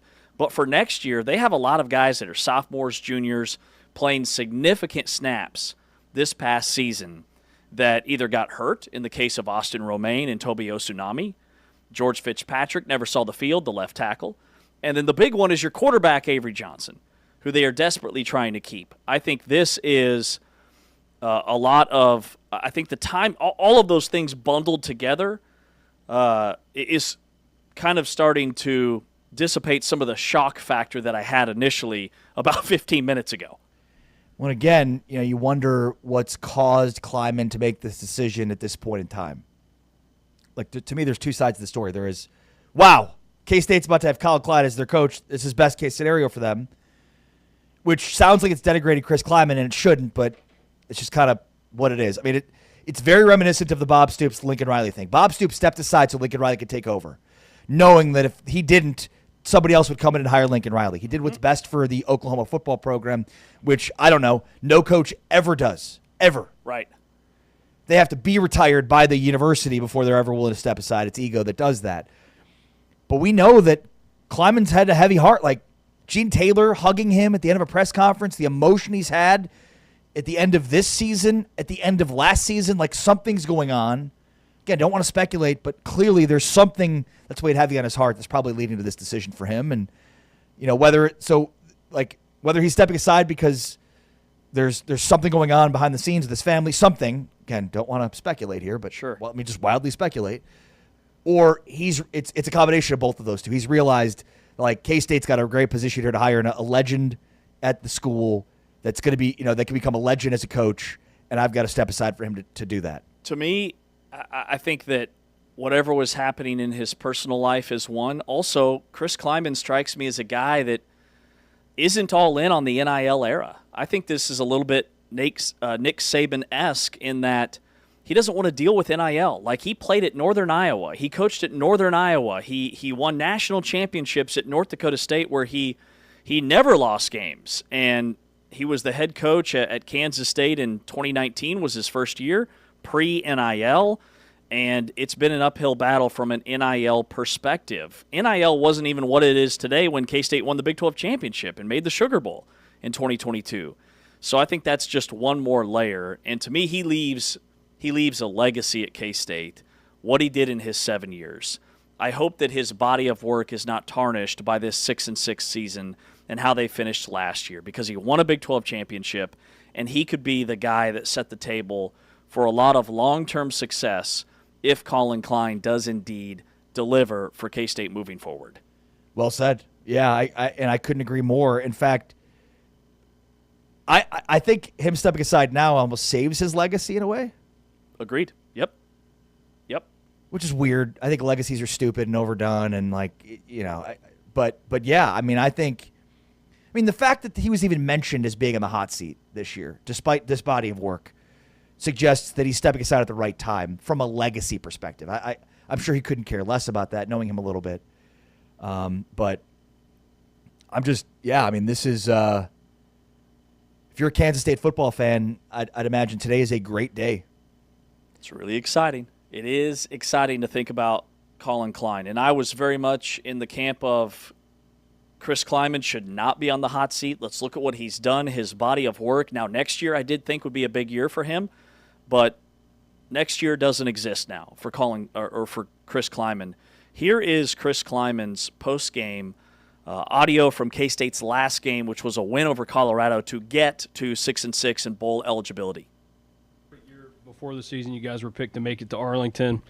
Don't do it again. Slide back to 6 wins. What is it that you think has held you guys back these last 3 years? One, it's why we don't have polls anymore, for starters. I know that everybody's an expert as far as knowing how everything's going to finish up and stuff, but nobody picked Arizona State last year. Everybody picked them last, and they ended up getting to it. Everybody picked them and us this year. And the parity in college football is really, really challenging right now. And this league is really good. And to find ways to win games, and guys, we can go back and say, yep, we should have beaten this team, we should have beaten this team, we should have beaten this team. We didn't. We were in one-score games and didn't win those one-score games. If we win those one-score games, it looks a little differently. For starters, we've got to find ways to fill the roster up better with more options when we get guys knocked out like we did. I mean, we don't have another Jace Brown. And Sterling Lockett was really good today. He got one of our hammers. Sterling came up big time today. But Jace is so different. We don't have another Austin Romaine. We got to move Dez inside. It's hard when you lose some of your best dudes. But lo and behold, we got to go back to work and find ways to get over that hump, and continue. But that's everybody in the league that's in a price tag like we are. There's only a couple of them that are unlimited price tags. So, for a lack of a better term, in your opinion, do you think college football is turning into more of a crapshoot than the best programs are going to win? No, it's the most money that's going to win. The team that's got the most money should win right now until we can get that thing squared away. And guys, I'm going to go have a beer here in a minute, so we ain't going to get on a soapbox right now. But you guys are smart enough to realize the ones that have the most money have the best players, and they're spending $40 and $50 million. The ones like us that don't, man, we got to scratch and fight and claw like a lot of the other ones to try to get in position to be successful. That sounds like a guy that's fed up with NIL to me. Yeah. No, there's no question about that, right? I mean, he's sitting there answering questions about expectations at their press conference, and he's feeling like the teams with the programs, the programs with the most money are the ones that are going to win, is what he said, and we aren't in that camp. And like Avery Johnson is a high 4-star who's the highest rated recruit that K-State's landed, right? Yeah. And was he a 4 or 5-star? He was a 5-star kid. Okay, he was a 5-star. Yeah, or right. top 7 quarterback. Yeah, I think that was a 5-star. Right. So, I'm sure he's in the back of his mind we in a sense, we got lucky to get him because he was the best player in the state. And Kansas State, at this point in time, gets the best players in the state to go to K-State. So I'm sure, in the back of his mind, he's we got lucky with Avery, that he was born in the state of Kansas, and that's just not going to happen all the time. And I think we may never know the true impetus for this decision by Chris Klieman. But it is shocking. It is fortuitous for K-State. And again, I go back to the Bob Stoops, Lincoln Riley piece. If there's this overwhelming opportunity to hand the keys over to a coach who's destined to become a great coach, and this is a guy that's a legend at your school, very few coaches egos would allow them to do that. But in the Big 12, Lightning could strike twice here. And that is an excellent comp. I mean, that is the comp of all comps. And K-State is set to have a signing day press conference in 2 hours, where Chris Kleiman is set to take the mic here at 11 a.m. Central Time, noon Eastern. Could find out more throughout the day as the Manhattan Mercury is reporting that Chris Kleiman will retire and that Kansas State already has his replacement lined up, former K-State quarterback Colin Klein, currently the OC at Texas A&M. We power rank coming up next on a mind-blown Wednesday. He's Ari, I'm James. This is Big 12 Today on Big 12 Radio and Big 12 Studios, powered by Modelo.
Back inside Big 12 today here on Big 12 Radio, heard exclusively on TuneIn, podcasting on Apple Podcasts, Spotify, TuneIn On Demand, where you can catch all of our guests. But we're live each and every day, Monday through Friday, 8 to 11 Eastern, 7 to 10 Central. Also on Big 12 Studios, the Big 12 Fast Channel. And we welcome in the head coach of the Arizona State women's volleyball team, J.J. Van Niel, recently named the Big 12 Coach of the Year and a number 2 seed in the NCAA tournament. Playing Coppin State in the opening round. Hey, Coach, good morning. I know it's early out there. Thank you for your time. Yeah, absolutely. Thanks for having me this morning. So your team is what, 26-3, dominant again in the Big 12, getting ready for the NCAA tournament. How would you describe and kind of summarize the year and the identity of your squad? Messy. It was a 100% new lineup, and at the beginning of the year, we just happened to have a lot of injuries that just kept happening. So we're kind of shaking lineups up around and moving things around quite a bit. But I think, the thing that sort of has defined the team is just quite a bit of resilience. I think with all those ups and downs at the beginning, we've had our backs against the wall several times in several matches where I was like, all right, well, we're taking an L. And the next thing you know, someone goes back, it's on a serving run, and we, pull out a quasi-miracle. And it happened a few different times. And so I think the team's pretty resilient. Just backs will be against the wall, and they'll just kind of figure out a way. Someone will go back online and get a service run. Someone will make a big play out of system, and it's been fun to see. Yeah, 2 seasons, Coach Van Niel, 58-10, the fastest in the history of Arizona State volleyball to get to 50 wins. It's incredible. That's not bad to win 58 of your first 68 at Arizona State. But what I'm curious about is how you went from hedge funds to coaching volleyball. So you spent, 12 years in the financial world? Yeah. I started coaching a little on the sides, maybe the last two or 3 years, while I was I was at a hedge fund in San Diego, and I started playing volleyball again and in some adult leagues, and then just one of the nights I was playing had been canceled for a club tryout. So I don't even know why. I just said, hey, do you ever need an extra coach? Literally don't even know why. I have no idea. I went in to go play volleyball. I ended up coming out as a volunteer coach because I'm like, I don't need money. I travel all the time. I'll just help the team. And I got pretty hooked right away. With coaching and trying to figure out how to teach and be a better teacher, and the analytics side, all that stuff. And so, I back in 2010, I left. I was kind of burnt out, and I left the finance world. I was just going to take a sabbatical for like 6 months and just kind of coach and putz around and then go back. And here I am today. I never went back. Take us through some of the analytical pieces that you look at. I mean, that's become a thing in all sports across the board, football, college basketball. In volleyball, what are the analytical pieces that you really hone into?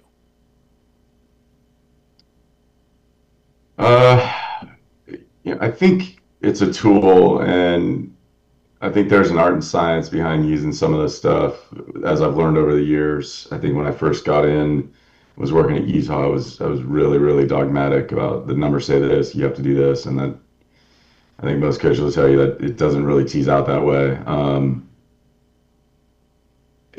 I use it mostly as a way to kind of create some benchmarks and standards, whether it be for an individual or a team. And I think as you're putting a team together and you're kind of trying to figure out, okay, what's this team going to be about? Like, what are we going to be good at? What are we not going to be good at? What do we have to work on? I think it's important to have some measurements or some standards you can see if you're kind of hitting your marks. And so I'd say, a good portion is kind of using that. I mean, most coaches are looking at, the same things. Over the years, I've just dug a lot. into things and try to figure out stats. And honestly, sometimes I go down a rabbit hole and it's a cool stat that I think works, and then there's other times where it's just a complete waste of time. So I think in general, most of the main things most people are looking at. But yeah, we have a technical coordinator that helps out, and we just try to dig in and study stuff and figure out kind of where we should be focusing our attention. I guess is probably the biggest use for me of the stats. Is time is your most limited resource in the world, and young people don't realize that. As you get older, at my age, you realize that. Yeah, for sure. So, I think I like to use it a lot to just sort of focus on, all right, where are the areas we got to make sure we got to be really good at. I'm curious. You grew up in Southern California and went to USC and coached there, and now at Arizona State. So obviously the Pac-12 roots there. Give us your sense of the Big 12 right now. I mean, it feels like a really successful year overall for the conference. Yeah, I mean, the Big 12 has been really, really fun to be in. Obviously, we were talking off air. TCU is in the Final Four for women's soccer, which is super cool. You're seeing the stuff in football. I think, everywhere we went on the road, there's just kind of energy about the campuses, which is really fun. And even when we play, like, fans were coming to our matches and stuff. So I feel like there's a lot of fan support behind the Big 12, and that helps. And obviously, some of the successes of last year, in the Big 12 helps push things, the next year. Like, I can tell you at our school, like Arizona, I mean, last year's success for football, like, we sold out every game this year in football, which was, electric when you went to those matches. And, we set a bunch of records for attendance in volleyball. And I think, like I said, like, pretty much everywhere, we went to go play around the Big 12. Like, there was a big crowd, a rowdy crowd, fun crowd, and I think school spirit shows. Yeah, I think when the conference is being successful, then there's a lot more school spirit around the conference because everyone's hearing about it, right? Like, there's the media, there's the hype, and whether your team's winning or another team's winning, you're still hearing about it. And I think there's some pride in the Big 12, and so I think it's been really fun, and like I said, it's been pretty electric at all the campuses that we go to. Talking Arizona State women's volleyball with their head coach, J.J. Van Niel. Arizona State, the number 2 seed in the NCAA tournament, begin play tomorrow against Coppin State. Coach, Ari and I, every morning, we walk into the studio and we roast one another. So we have to note that you have an all-American mustache, okay? Man, you're rocking that thing. And it looks fantastic, and I'm very jealous, and I know Ari is too. Ari can't grow facial hair. He's got a baby face. Where is the inspiration for the stash, and how long have you had it? The inspiration, so sound bad. My wife will be mad at me. My assistant coach Presley Anderson, who's phenomenal. Last year during November, we were getting ready to play a match, and we had all our game day routines. And I came out and I had a big old beard, and I just said, "All right, am I leaving the beard? We're getting towards the end of November, or am I shaving it into a mustache?" And Presley's like, "Go mustache. Let's see what it looks like." And That's so of course awesome. I walked out of the first one with like chops, totally obnoxious. She's like, "Go back in there and do it right." And then she said, "Oh, I like it." So it's stuck. That's awesome. So yeah, I've just, that's where it started and just kind of left it going. But yeah, I think my wife tolerates it now. Man, that's awesome. The mustache itself is 36-1 at home, like the Arizona State women's volleyball team. You guys are crushing it.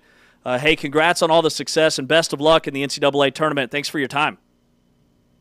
Thank you guys so much. Appreciate having me on. All right, we'll see Have you. a good one. Thanks, JJ. J.J. Van Niel, Arizona State women's volleyball head coach, Big 12 coach of the year. Arizona State, a 2 seed in the NCAA tournament, 36-1 at home in his career with the Sun Devils. They get ready for Coppin State, representing the Big 12 as a high seed in the dance. By the way, former Baylor volleyball player, Presley Anderson.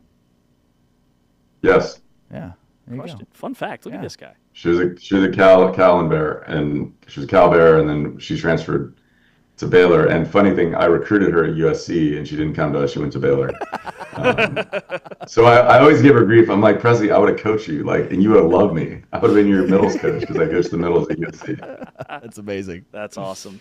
Coach J.J. Van Niel here on Big 12 Today. We'll take a break. Power Rankings are coming up next. This is Big 12 Radio, and you're watching us on Big 12 Studios, brought to you by Modelo here on TuneIn.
What a wild Wednesday here on Big 12 Today on Big 12 Radio, heard on TuneIn, brought to you by Modelo.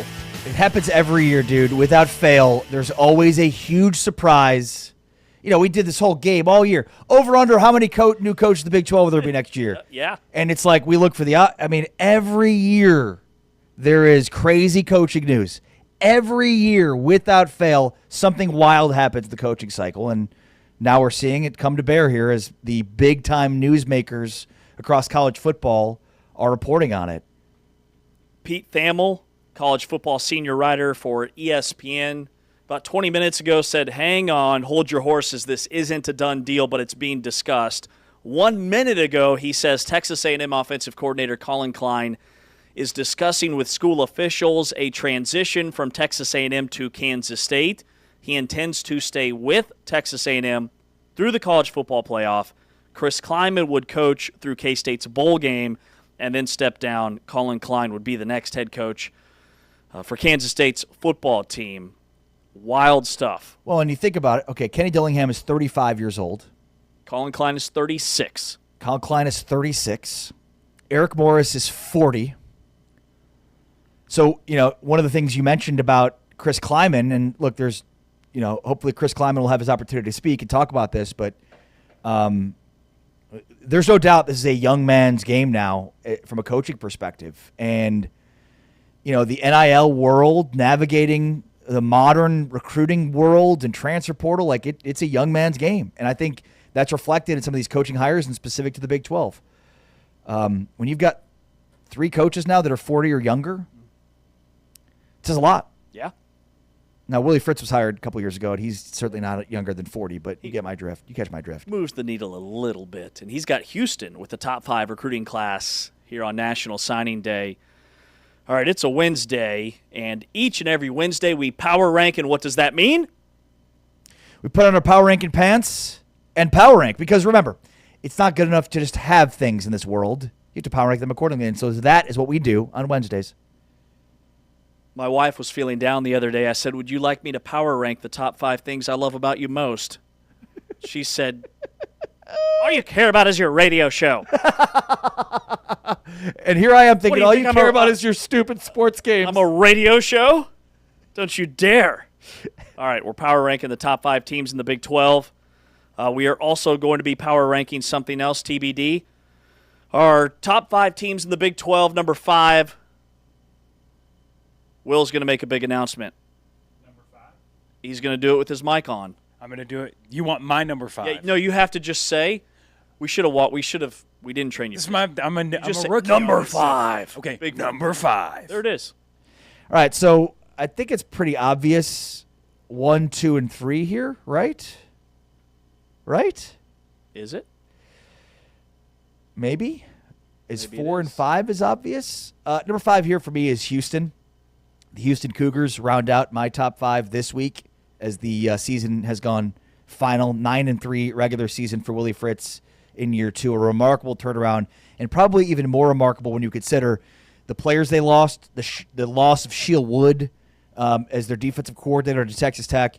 They lose Halsey to LSU, and it's like they didn't even stop. They didn't even skip a beat. McCutcheon steps right into that role. They've got Rodgers. They just did a great job on the defensive side of the football, replacing guys. And, hopefully that Houston can figure out some NIL piece to be able to retain some of these guys. But Houston, number 5 for me. All right, number 5 for me, I'm so flustered by this K-State news. I'm ready to power rank the top 5 K-State quarterbacks of all time. Colin Klein would be in there in no particular order. I thought you were going to say, I'm so flustered, I'm going to put K-State in my top 5. Also Michael Bishop, Jonathan Beasley, L. Roberson, and let's go Chad May for K-State quarterbacks. All right, top 5, I'm going with at number 5. Yeah, I lean Houston because Houston has the head-to-head over Arizona State, and in our Big 12 power rankings, that matters. Houston also went 6-0 on the road for just the 3rd time in program history. The other 2 are when they were in much lesser conferences. I just think the job that Willie Fritz did was tremendous this season. They also have a top 35 recruiting class that they are signing today on National Signing Day. Connor Wegman, over 300 yards last week, 3 touchdowns. I've got Houston at number 5. Number 4. There it is. Number 4 for me is the Arizona Wildcats. They finish off the season with a tremendous win over their rivals, Arizona State. And they came towards the end of the season. Gangbusters, Arizona did. I mean, they were sort of mid-tier. I think they started 2-3 in conference play, and they rattled off 5 straight, including wins at Cincinnati and at Arizona State to close out the year. Number 4 for me is Brent Brennan's Arizona Wildcats. All right, I've also got Arizona number 4. I wanted to put Utah in this spot just to throw you off and have Arizona at number 3, but then I looked at their Big 12 record, and I thought, even though these teams didn't play each other in Big 12 play, Arizona has one more loss. They did finish the season very strong. I think they're going to be a major player next year in the preseason. I know we don't do an official poll, but winning your last 5 regular season games, we'll see what happens in a top-tier bowl game. Taking down 2 top 25 teams during that stretch at Cincinnati and at Arizona State, doing it on the road. They got Fafita back next year. Going to be a big year for Brent Brennan. I've got Arizona number 4. Number 3? Utah. I also have Utah at number 3. Even though they didn't win with style points clearly matter, as well as the logo on the helmet in the eyes of the College Football Playoff Committee, because they fell 3 spots over the last 3 weeks of the season, yet all they did is win. Beat a very emotionally charged Kansas State team, and then this past weekend got another dub. Utah is number 3 for me as well. Number 2. BYU. Number 2 for me is also BYU. For the 17th consecutive week, we have the same top 3. BYU number 2. They should be in the College Football Playoff, no doubt. We actually have the same top 5. Yes, we do. Yeah. 1. Whoa. What the French toast was that? My voice got deeper. I liked it. Kansas, number 1, clearly. The Big 12 basketball power rankings will start next week. And that's would not even be number 1 in basketball. Texas Tech. The margin of victory is insane. They're, I think, the first team in the history of the Big 12 to give up less than 100 points in Big 12 play from a defensive perspective. Go get the damn thing, Tech. Go get the damn thing, Tech. You think it's better for the league if BYU wins or Texas Tech, or does it matter? Doesn't matter. I mean, you could argue it's better for the league for Tech to get a bye and play at AT&T Stadium in Arlington to get to the semifinals. You could also argue it's better for the league to get 2 teams in. If BYU wins this game, is Texas Tech out? No, they're both in. Think they're both in? Yeah, the only path for BYU to get in is by winning, which is absurd, and we've talked a lot about that today, but that's kind of it. Agreed, unfortunately. All right, each and every Wednesday after we power rank our top 5 Big 12 teams, we power rank something random, which do you know what we're power ranking today? I do. Okay. And it is? Top 5 reality TV shows of all time. And why are we power ranking the top 5 reality TV shows? Anybody in the room? Because there's an anniversary today. Why are you guys looking at me? An anniversary of? Anniversary of Jersey Shore. Jersey Shore. That's a banger. Cabs here. An iconic show. The Jersey Shore premiered on MTV December 3rd, 2009, and forever changed reality television. Or maybe it didn't. I think it did. Yeah. I think it did. I mean, reality TV was still big before Jersey Shore, post Jersey Shore, off the rails. All right, so top 5 reality TV shows of all time. Number 5. I'm going to go off the board here. Off the board? Go get a little personal. We only go on the board. Number 5 for me is a show called American High. You ever heard of it? No. Of course you haven't. It didn't last very long. It was initially on Fox. I believe Fox canceled the show after 4 episodes, was later picked up by PBS. Why is American High my top 5? Oh, my gosh. Because it's from your high school. My freshman year of high school. Were you in it? Yeah. No, you weren't. Not like featured, but I mean, think about this. My freshman year of high school, cameras were everywhere. You had cameramen, camera people, cameras placed places, everywhere. My freshman year of high school. It was the craziest thing ever. And this was also in 2001, when the only reality shows that existed prior to that were Real World and Road Rules. This American High predates Survivor. Survivor came out right after. So the reason this is on my list, because American High was the most influential reality show of all time because it ushered in reality television. It was the first of its kind. There was Road Rules, Real World, and then American High. So my freshman year of high school, there were cameras everywhere. It was insane. Wait, they had them like posted up in the classroom? not in the classrooms I was in, but I think they picked out like 8 or 9 seniors, and then the cameras follow them around all the time. But the cameras, like, there was literally a camera person following around these people at the school. So like you're walking the halls and there's cameras everywhere.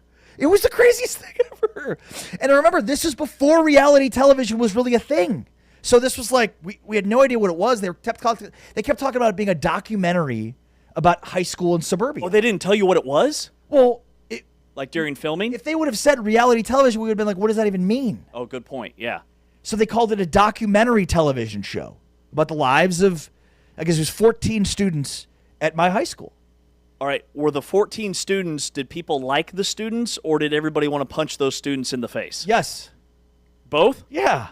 Yeah, I mean, Like it ran the 14 gamut most of like popular kids. It was not that. No, it was 14 kids. Some were really popular, some were not. Some you wanted to punch in the face, some you didn't. But I mean, clearly America wanted to punch in the face. They watched 4 episodes and Fox was like, that's it. But it was ahead of its time. And I think there were 2 things that were missing, like the key element of drama amongst that group.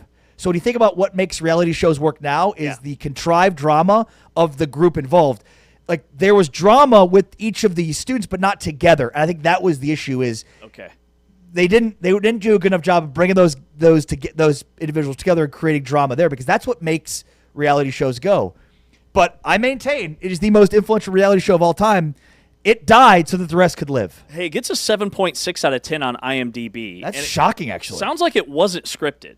Like it was true what we initially thought reality TV was. Now It is it's all the most scripted. reality television show ever. Dude, that's amazing. And shows you how much we need the contrived scripted drama because it lasted 4 episodes on Fox. Well, they filmed 13. Yeah, no, and then PBS picked it up. Okay, PBS picked it up. So the rest of the episodes are on PBS. Got it. Man, I thought I was cool because I knew somebody who was an extra in Seabiscuit, and I'm sitting next to a guy who was on a reality TV show. This is amazing. The original reality This is television. amazing. There's a shot. It's like a transitional shot coming out of break. It's me standing Oh, in front of the high school. You thought I talked about you a lot to my friends and family before this. Oh yeah, no, there's a shot. It's a long shot of the school from the outside with snow on the ground, and I'm standing out there by myself. It's just me. Wait, you're by yourself? Yeah. No, it's standalone scene. Standalone scene. It's all me. Oh, smoking a cig. I was a freshman in high school. Dude. Wow, well, my list fails in comparison. Barely 5 feet tall. This is nothing. Number 5 for me, Laguna Beach, MTV. I went. Were you in it? Full nostalgic. Yeah, 2004 to 06 is the window I'm talking about.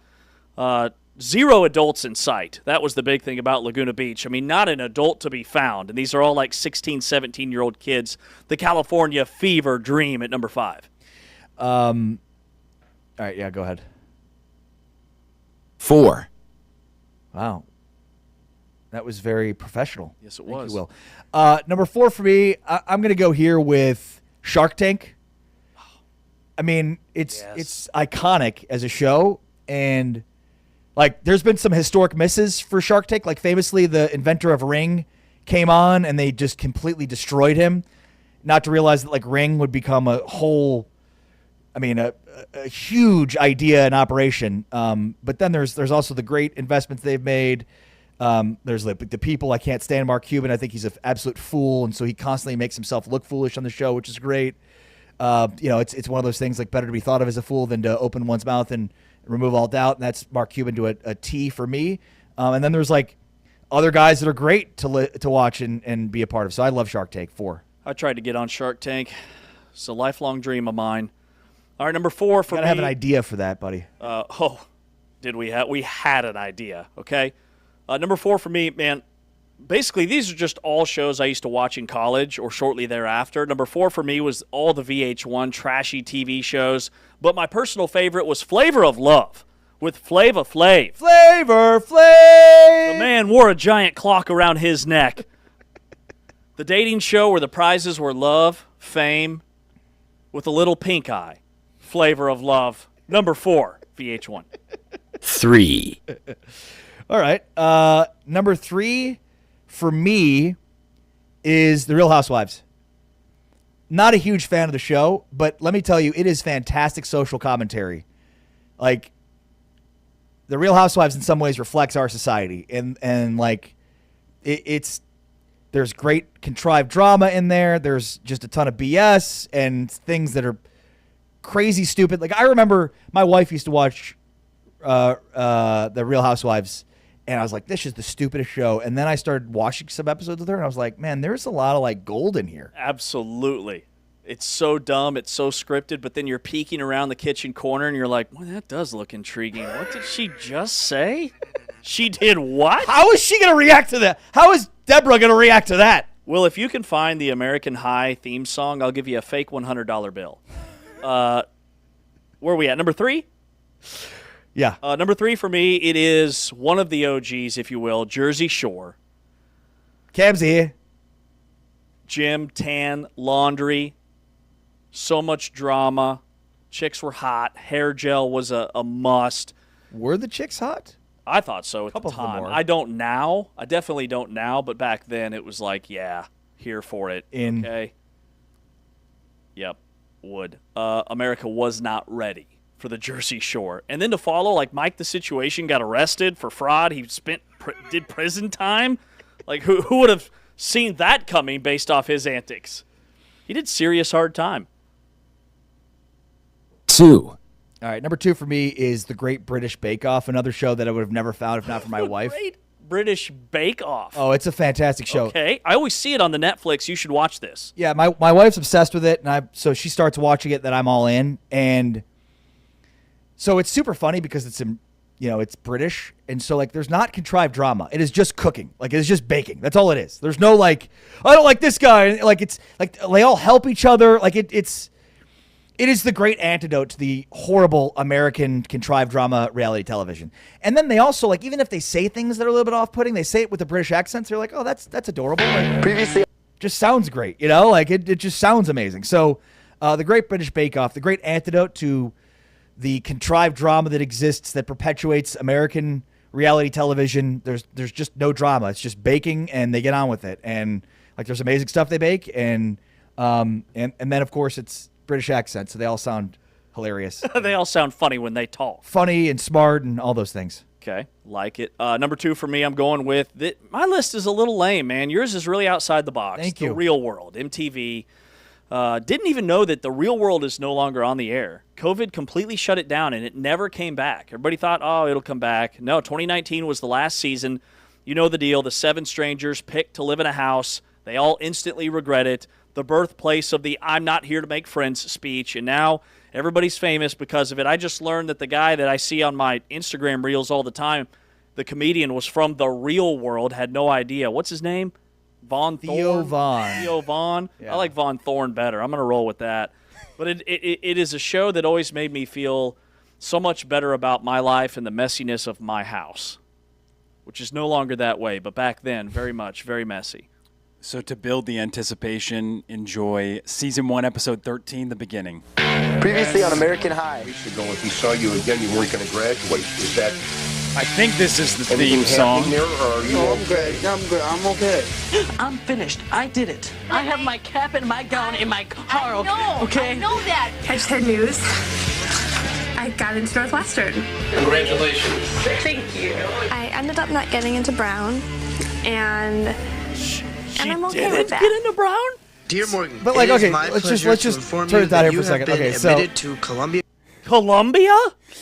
And I think that guy died, if I'm not mistaken. I remember that guy, Morgan. I grew up with him. And you can tell why the show wasn't successful based on that. Like, there just wasn't enough drama. Like, am I going to graduate? I didn't get into Brown. I didn't get into Brown. Doesn't move the needle for me. Yeah, like, so it was very smart, but also like, it missed at the heart of reality television. It missed the heart, which was like, you need more drama. There needs to be more drama. It needs to be beyond like, are they going to graduate? Like, that's what they missed. And the filmmaker who made it, this guy R.J. Cutler, was way ahead of his time. And I'm sure he was like, what I'm sure if you'd ask him today, like, he'd say, yeah, reality television is horrible, is awful. What he tried to make was something that made it all pure and better, but like, it's not going to work. Right. Were you in any of the classes where... Dude, I was a freshman. They were all seniors. No. Oh, they were all seniors. No. Okay. Well, that struck a nerve. I'm sorry. I didn't mean to say it that. All right, Can we get to number 1 now? Yeah, we Number can. 1.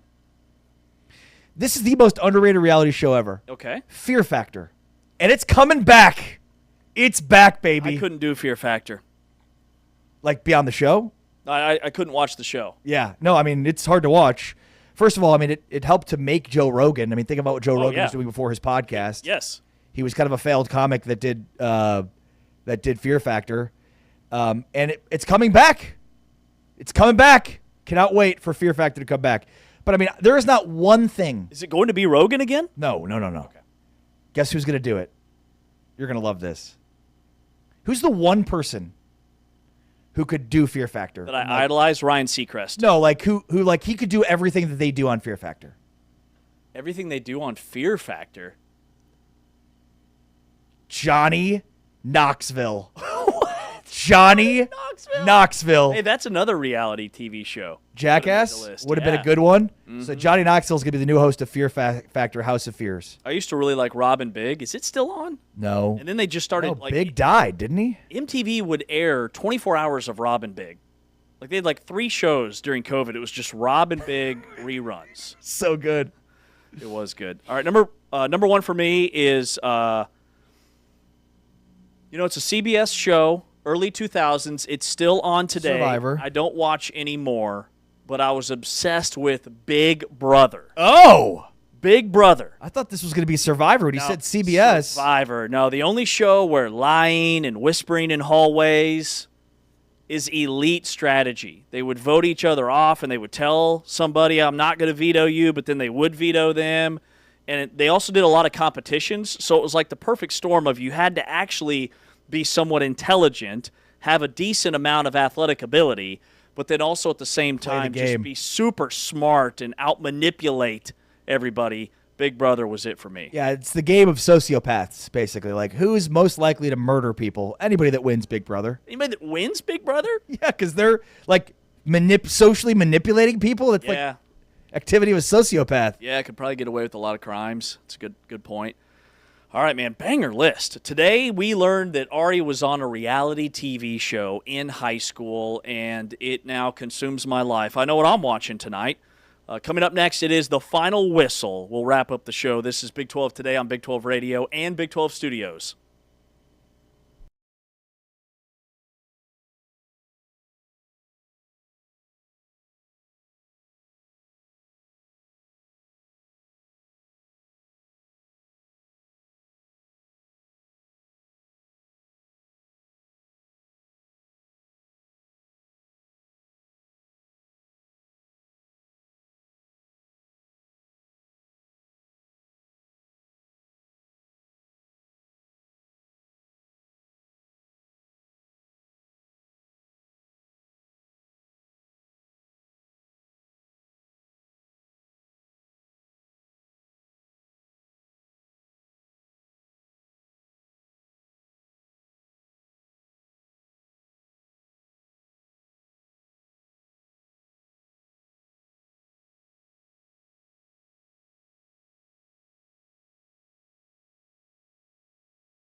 Big 12 today, one final time on a wild Wednesday. Maybe a Wildcat Wednesday, because Kansas State head coach Chris Klieman reports indicate that he is set to step down as the head football coach at K-State, and his replacement is already lined up. Former K-State quarterback Colin Klein, who is the offensive coordinator at Texas A&M. He spent 1 year at K-State as the OC, but he was on staff a couple of years during the early part of Chris Klieman's tenure as the quarterback's coach. He was the second offensive coordinator at K-State. They had Courtney Messingham, and then they had Colin Klein, and then the K-State offense really kind of took off that year. Colin Klein leaves Manhattan for Texas A&M, got a huge pay raise, and that kind of began the revolving door at offensive coordinator for K-State. Then it was Connor Riley, and now it's Matt Wells. And Kansas State is set to have a National Signing Day press conference at 11. So here in about an hour and 12 minutes from Manhattan, Kansas, in which Chris Klieman's going to have to address this. Like, it's out there. This has to be a PR nightmare for K-State, because this was not supposed to leak. And now all of a sudden they've got a press conference which was supposed to be about signing day, and all questions will be centered around his future. Yeah, and you look at, was it 2023 that Chris Klieman was the offensive coordinator? Colin Klein? Sorry. Yes.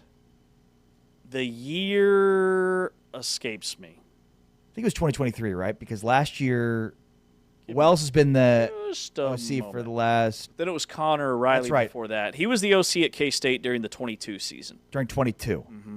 So he was not with Avery. Correct. He was with Skylar Thompson and really helped him... No, Will Howard. Will Howard and Adrian Martinez. Yes. The year K-State won the Big 12 championship. With Adrian Martinez playing a good chunk of the year and then handing over to Will Howard at the end of the year. Pretty wild. Multiple quarterbacks that year, and K-State gets to the Sugar Bowl the 1 year that he's there. They also had DJ Giddens and Deuce Vaughn as the running backs. Yeah, they're pretty good. Yeah. Pretty good. And they had Kurt Warner's son at a wide receiver. Cade. He's pretty good, too. That was a good team. VJ Payne, Desmond Purnell defensively. They had Felix Aniduke. Yeah, that team was really good. Julian Brents. Whew. Ton of guys that went on to play in the NFL. Team was stacked. And some guys that will. Desmond Purnell's going to be an NFL player. And everybody's like, oh, you saw what happened to the Big 12 in the Sugar Bowl against Alabama. Like, that game was a one-score game going into halftime, and Chris Klieman rolled the dice, and I love the move, and I'm so glad that he went for it on 4th and 3, I think, where K-State could have kicked a field goal and been within one score at halftime. They went for it, and they didn't get it. It would have actually given them the lead going into halftime. And then Alabama broke off like a 90-yard bomb on the next play, and that totally flipped the game. But K-State was not that far off. The final score was very misleading. That was a huge momentum swing in that game. That's it. Yeah. That's it. So, yeah, I mean, this show has gone wild today with this news that broke during the middle of it, in which Chris Klieman is set to step down and take over and be replaced by Colin Klein. Here for it. Here for it. Not to be confused with Chris Klein. Chris Klieman, Colin Klein, Chris Klein, the actor from American Pie. Yeah, that won't mess with you. No. Ever. Colin's a legend. He's way bigger than Chris Will Klein. Howard and Will Hammond. Yeah. I don't see this being a problem. I mean, it was always confusing with Chris Klieman and Colin Klein. Yeah. Colin Klieman, the next coach at K-State. Chris Kleiman's defensive pedigree, Colin Klein's offensive play calling. All right, so today is National Signing Day. And Ari, you're a 5-star prospect. Thank you. You're a 5-star host of Big 12 Today. I would call you a utility broadcaster. You can take over any room. Hometown Chicago. How tall are you? 5'11", 6 foot, 5'11", 6'1", 6 6'2", foot. something like that. Yeah, anywhere between 5'8" and anything I just mentioned. The comp is if a cappuccino machine came with opinions. It is you. All right? What? Here's your strengths. The scouting report on National Signing Day for our 5-star. What's the cappuccino machine about? I don't know. Am I just like a fiery Yeah, just a ball of energy? Mug of cappuccino. And you couldn't figure out the Keurig, so we had to have a coffee reference. Got it, okay. All right, his strengths. Will, you ready for this? Agree or disagree? Elite conversational motor. Agree. Never out of breath, never out of takes, It's a no-huddle offense on steroids on the mic. I agree. I think he goes quick pace, definitely no huddle, Mm-hmm. and never runs out of ammo. He's trying to get 50 plays off in the first half. How about this? Veteran locker room presence. Oh, yeah. Okay, he's down the hill. He's over the hill. He's down the hill. Brings that dad-like energy, but the good kind. Not the get off my lawn energy, which we do see from time to time. Not can somebody help me figure out my Bluetooth energy. It's the good kind of dad energy. And then my personal favorite, high-end wardrobe versatility. Okay? The guy owns shirts for every spectrum or shade of the color blue known to mankind. He has it. Blue undershirt today, I take it? Yes, sir. Purple. Yes, indeed, it's purple. It's purple. I knew the Chris Kleiman, Colin Klein thing was going to break today, so I decided on Wildcat purple. Knew it. Tremendous confidence. Rocking the white sneaks. I'm highly uncomfortable with people telling me nice things. Like, highly uncomfortable with it. Really? Yes, very much so. Why is that? Why is that a thing? Not just, I think a lot of people feel that way. Yeah, I don't know. All right. I don't know. You want some weaknesses then? God, no. No, please keep the good things coming. Prone to load management. The reason I said I don't like compliments is because it's just what you're supposed to say. Right, But just keep a couple showering me. Keep showering me. Backhanded comments. May miss segments from time to time if Kansas basketball is playing. I mean, look, if Kansas basketball is into playing, consider me not. I mean, sometimes I miss segments that I'm here for and not even doing anything else. Mm-hmm. Here's the intangibles and my personal favorite, outside of the owning every shade of blue on the planet. He's a community glue guy, which is very true. He's never met a stranger, okay? He's met several bartenders, never met a stranger. Community glue guy, always bringing the room together. This would say that you project as a year one starter. 5-star host Ari Timken on National Signing Day. Thank you. I appreciate that, buddy. I wish I had prepared something like this for you, but I can't say that I have. I can, however, say that you mentioned this earlier when it comes to the actual recruiting. West Virginia is cleaning up right now. First of all, they have 40 commitments, which is an insane number. And they also flipped the 6'5", 270-pound, no, not 6'2", 200-pound 4-star from Orland Park, Illinois, Vincent Smith, who was going to Penn State and is now instead committed to West Virginia. So is that the one he flipped? He's got 40 recruits. Let me start this over. Okay. Rich Rod has 40 commitments, Okay. 2 4-stars, but 40 commitments. 35 of those have signed a letter of intent. And I'm trying to. They were on the verge of flipping a 4-star from Penn State, and I'm not sure if they have. I think they have, because I just saw Penn State does not have a single recruit signed now. They don't have a coach. By the way, and we can touch more on this tomorrow, but Matt Sieg, safety. So that gives him a third 4-star for this class for West Virginia. How about that? Rich Rod. Very highly touted prospect. Native of McDonald, Pennsylvania. Sieg committed to Penn State over a year ago and then emerged as one of the leaders of the class, only to now commit to West Virginia. That's massive. And just the kind of headline that I had is last year, 2025, there were only 2 Big 12 teams in the top 35 nationally for high school recruiting rankings, not transfer portal. This year, the league has 2 teams in the top 20 and 5 in the top 35. Wow. So more than double what we had last year. And that includes Texas Tech, BYU, West Virginia, Arizona, and Houston. Yep, those are the top 5. Arizona has 6 4-stars. BYU has 6 4-stars. Texas Tech with 5 4-stars and 2 5-stars. I think the thing overall, like big picture, to take away is as much as people complain about the NIL era and the college football playoff expansion and everything else going on in college football right now, like there has become way more variety with recruiting across the country. You had a quarterback, a 5-star quarterback that flipped from Georgia to Vanderbilt. Vandy. If that doesn't tell you everything you need to know about this current state of high school recruiting in college football, I don't know what will.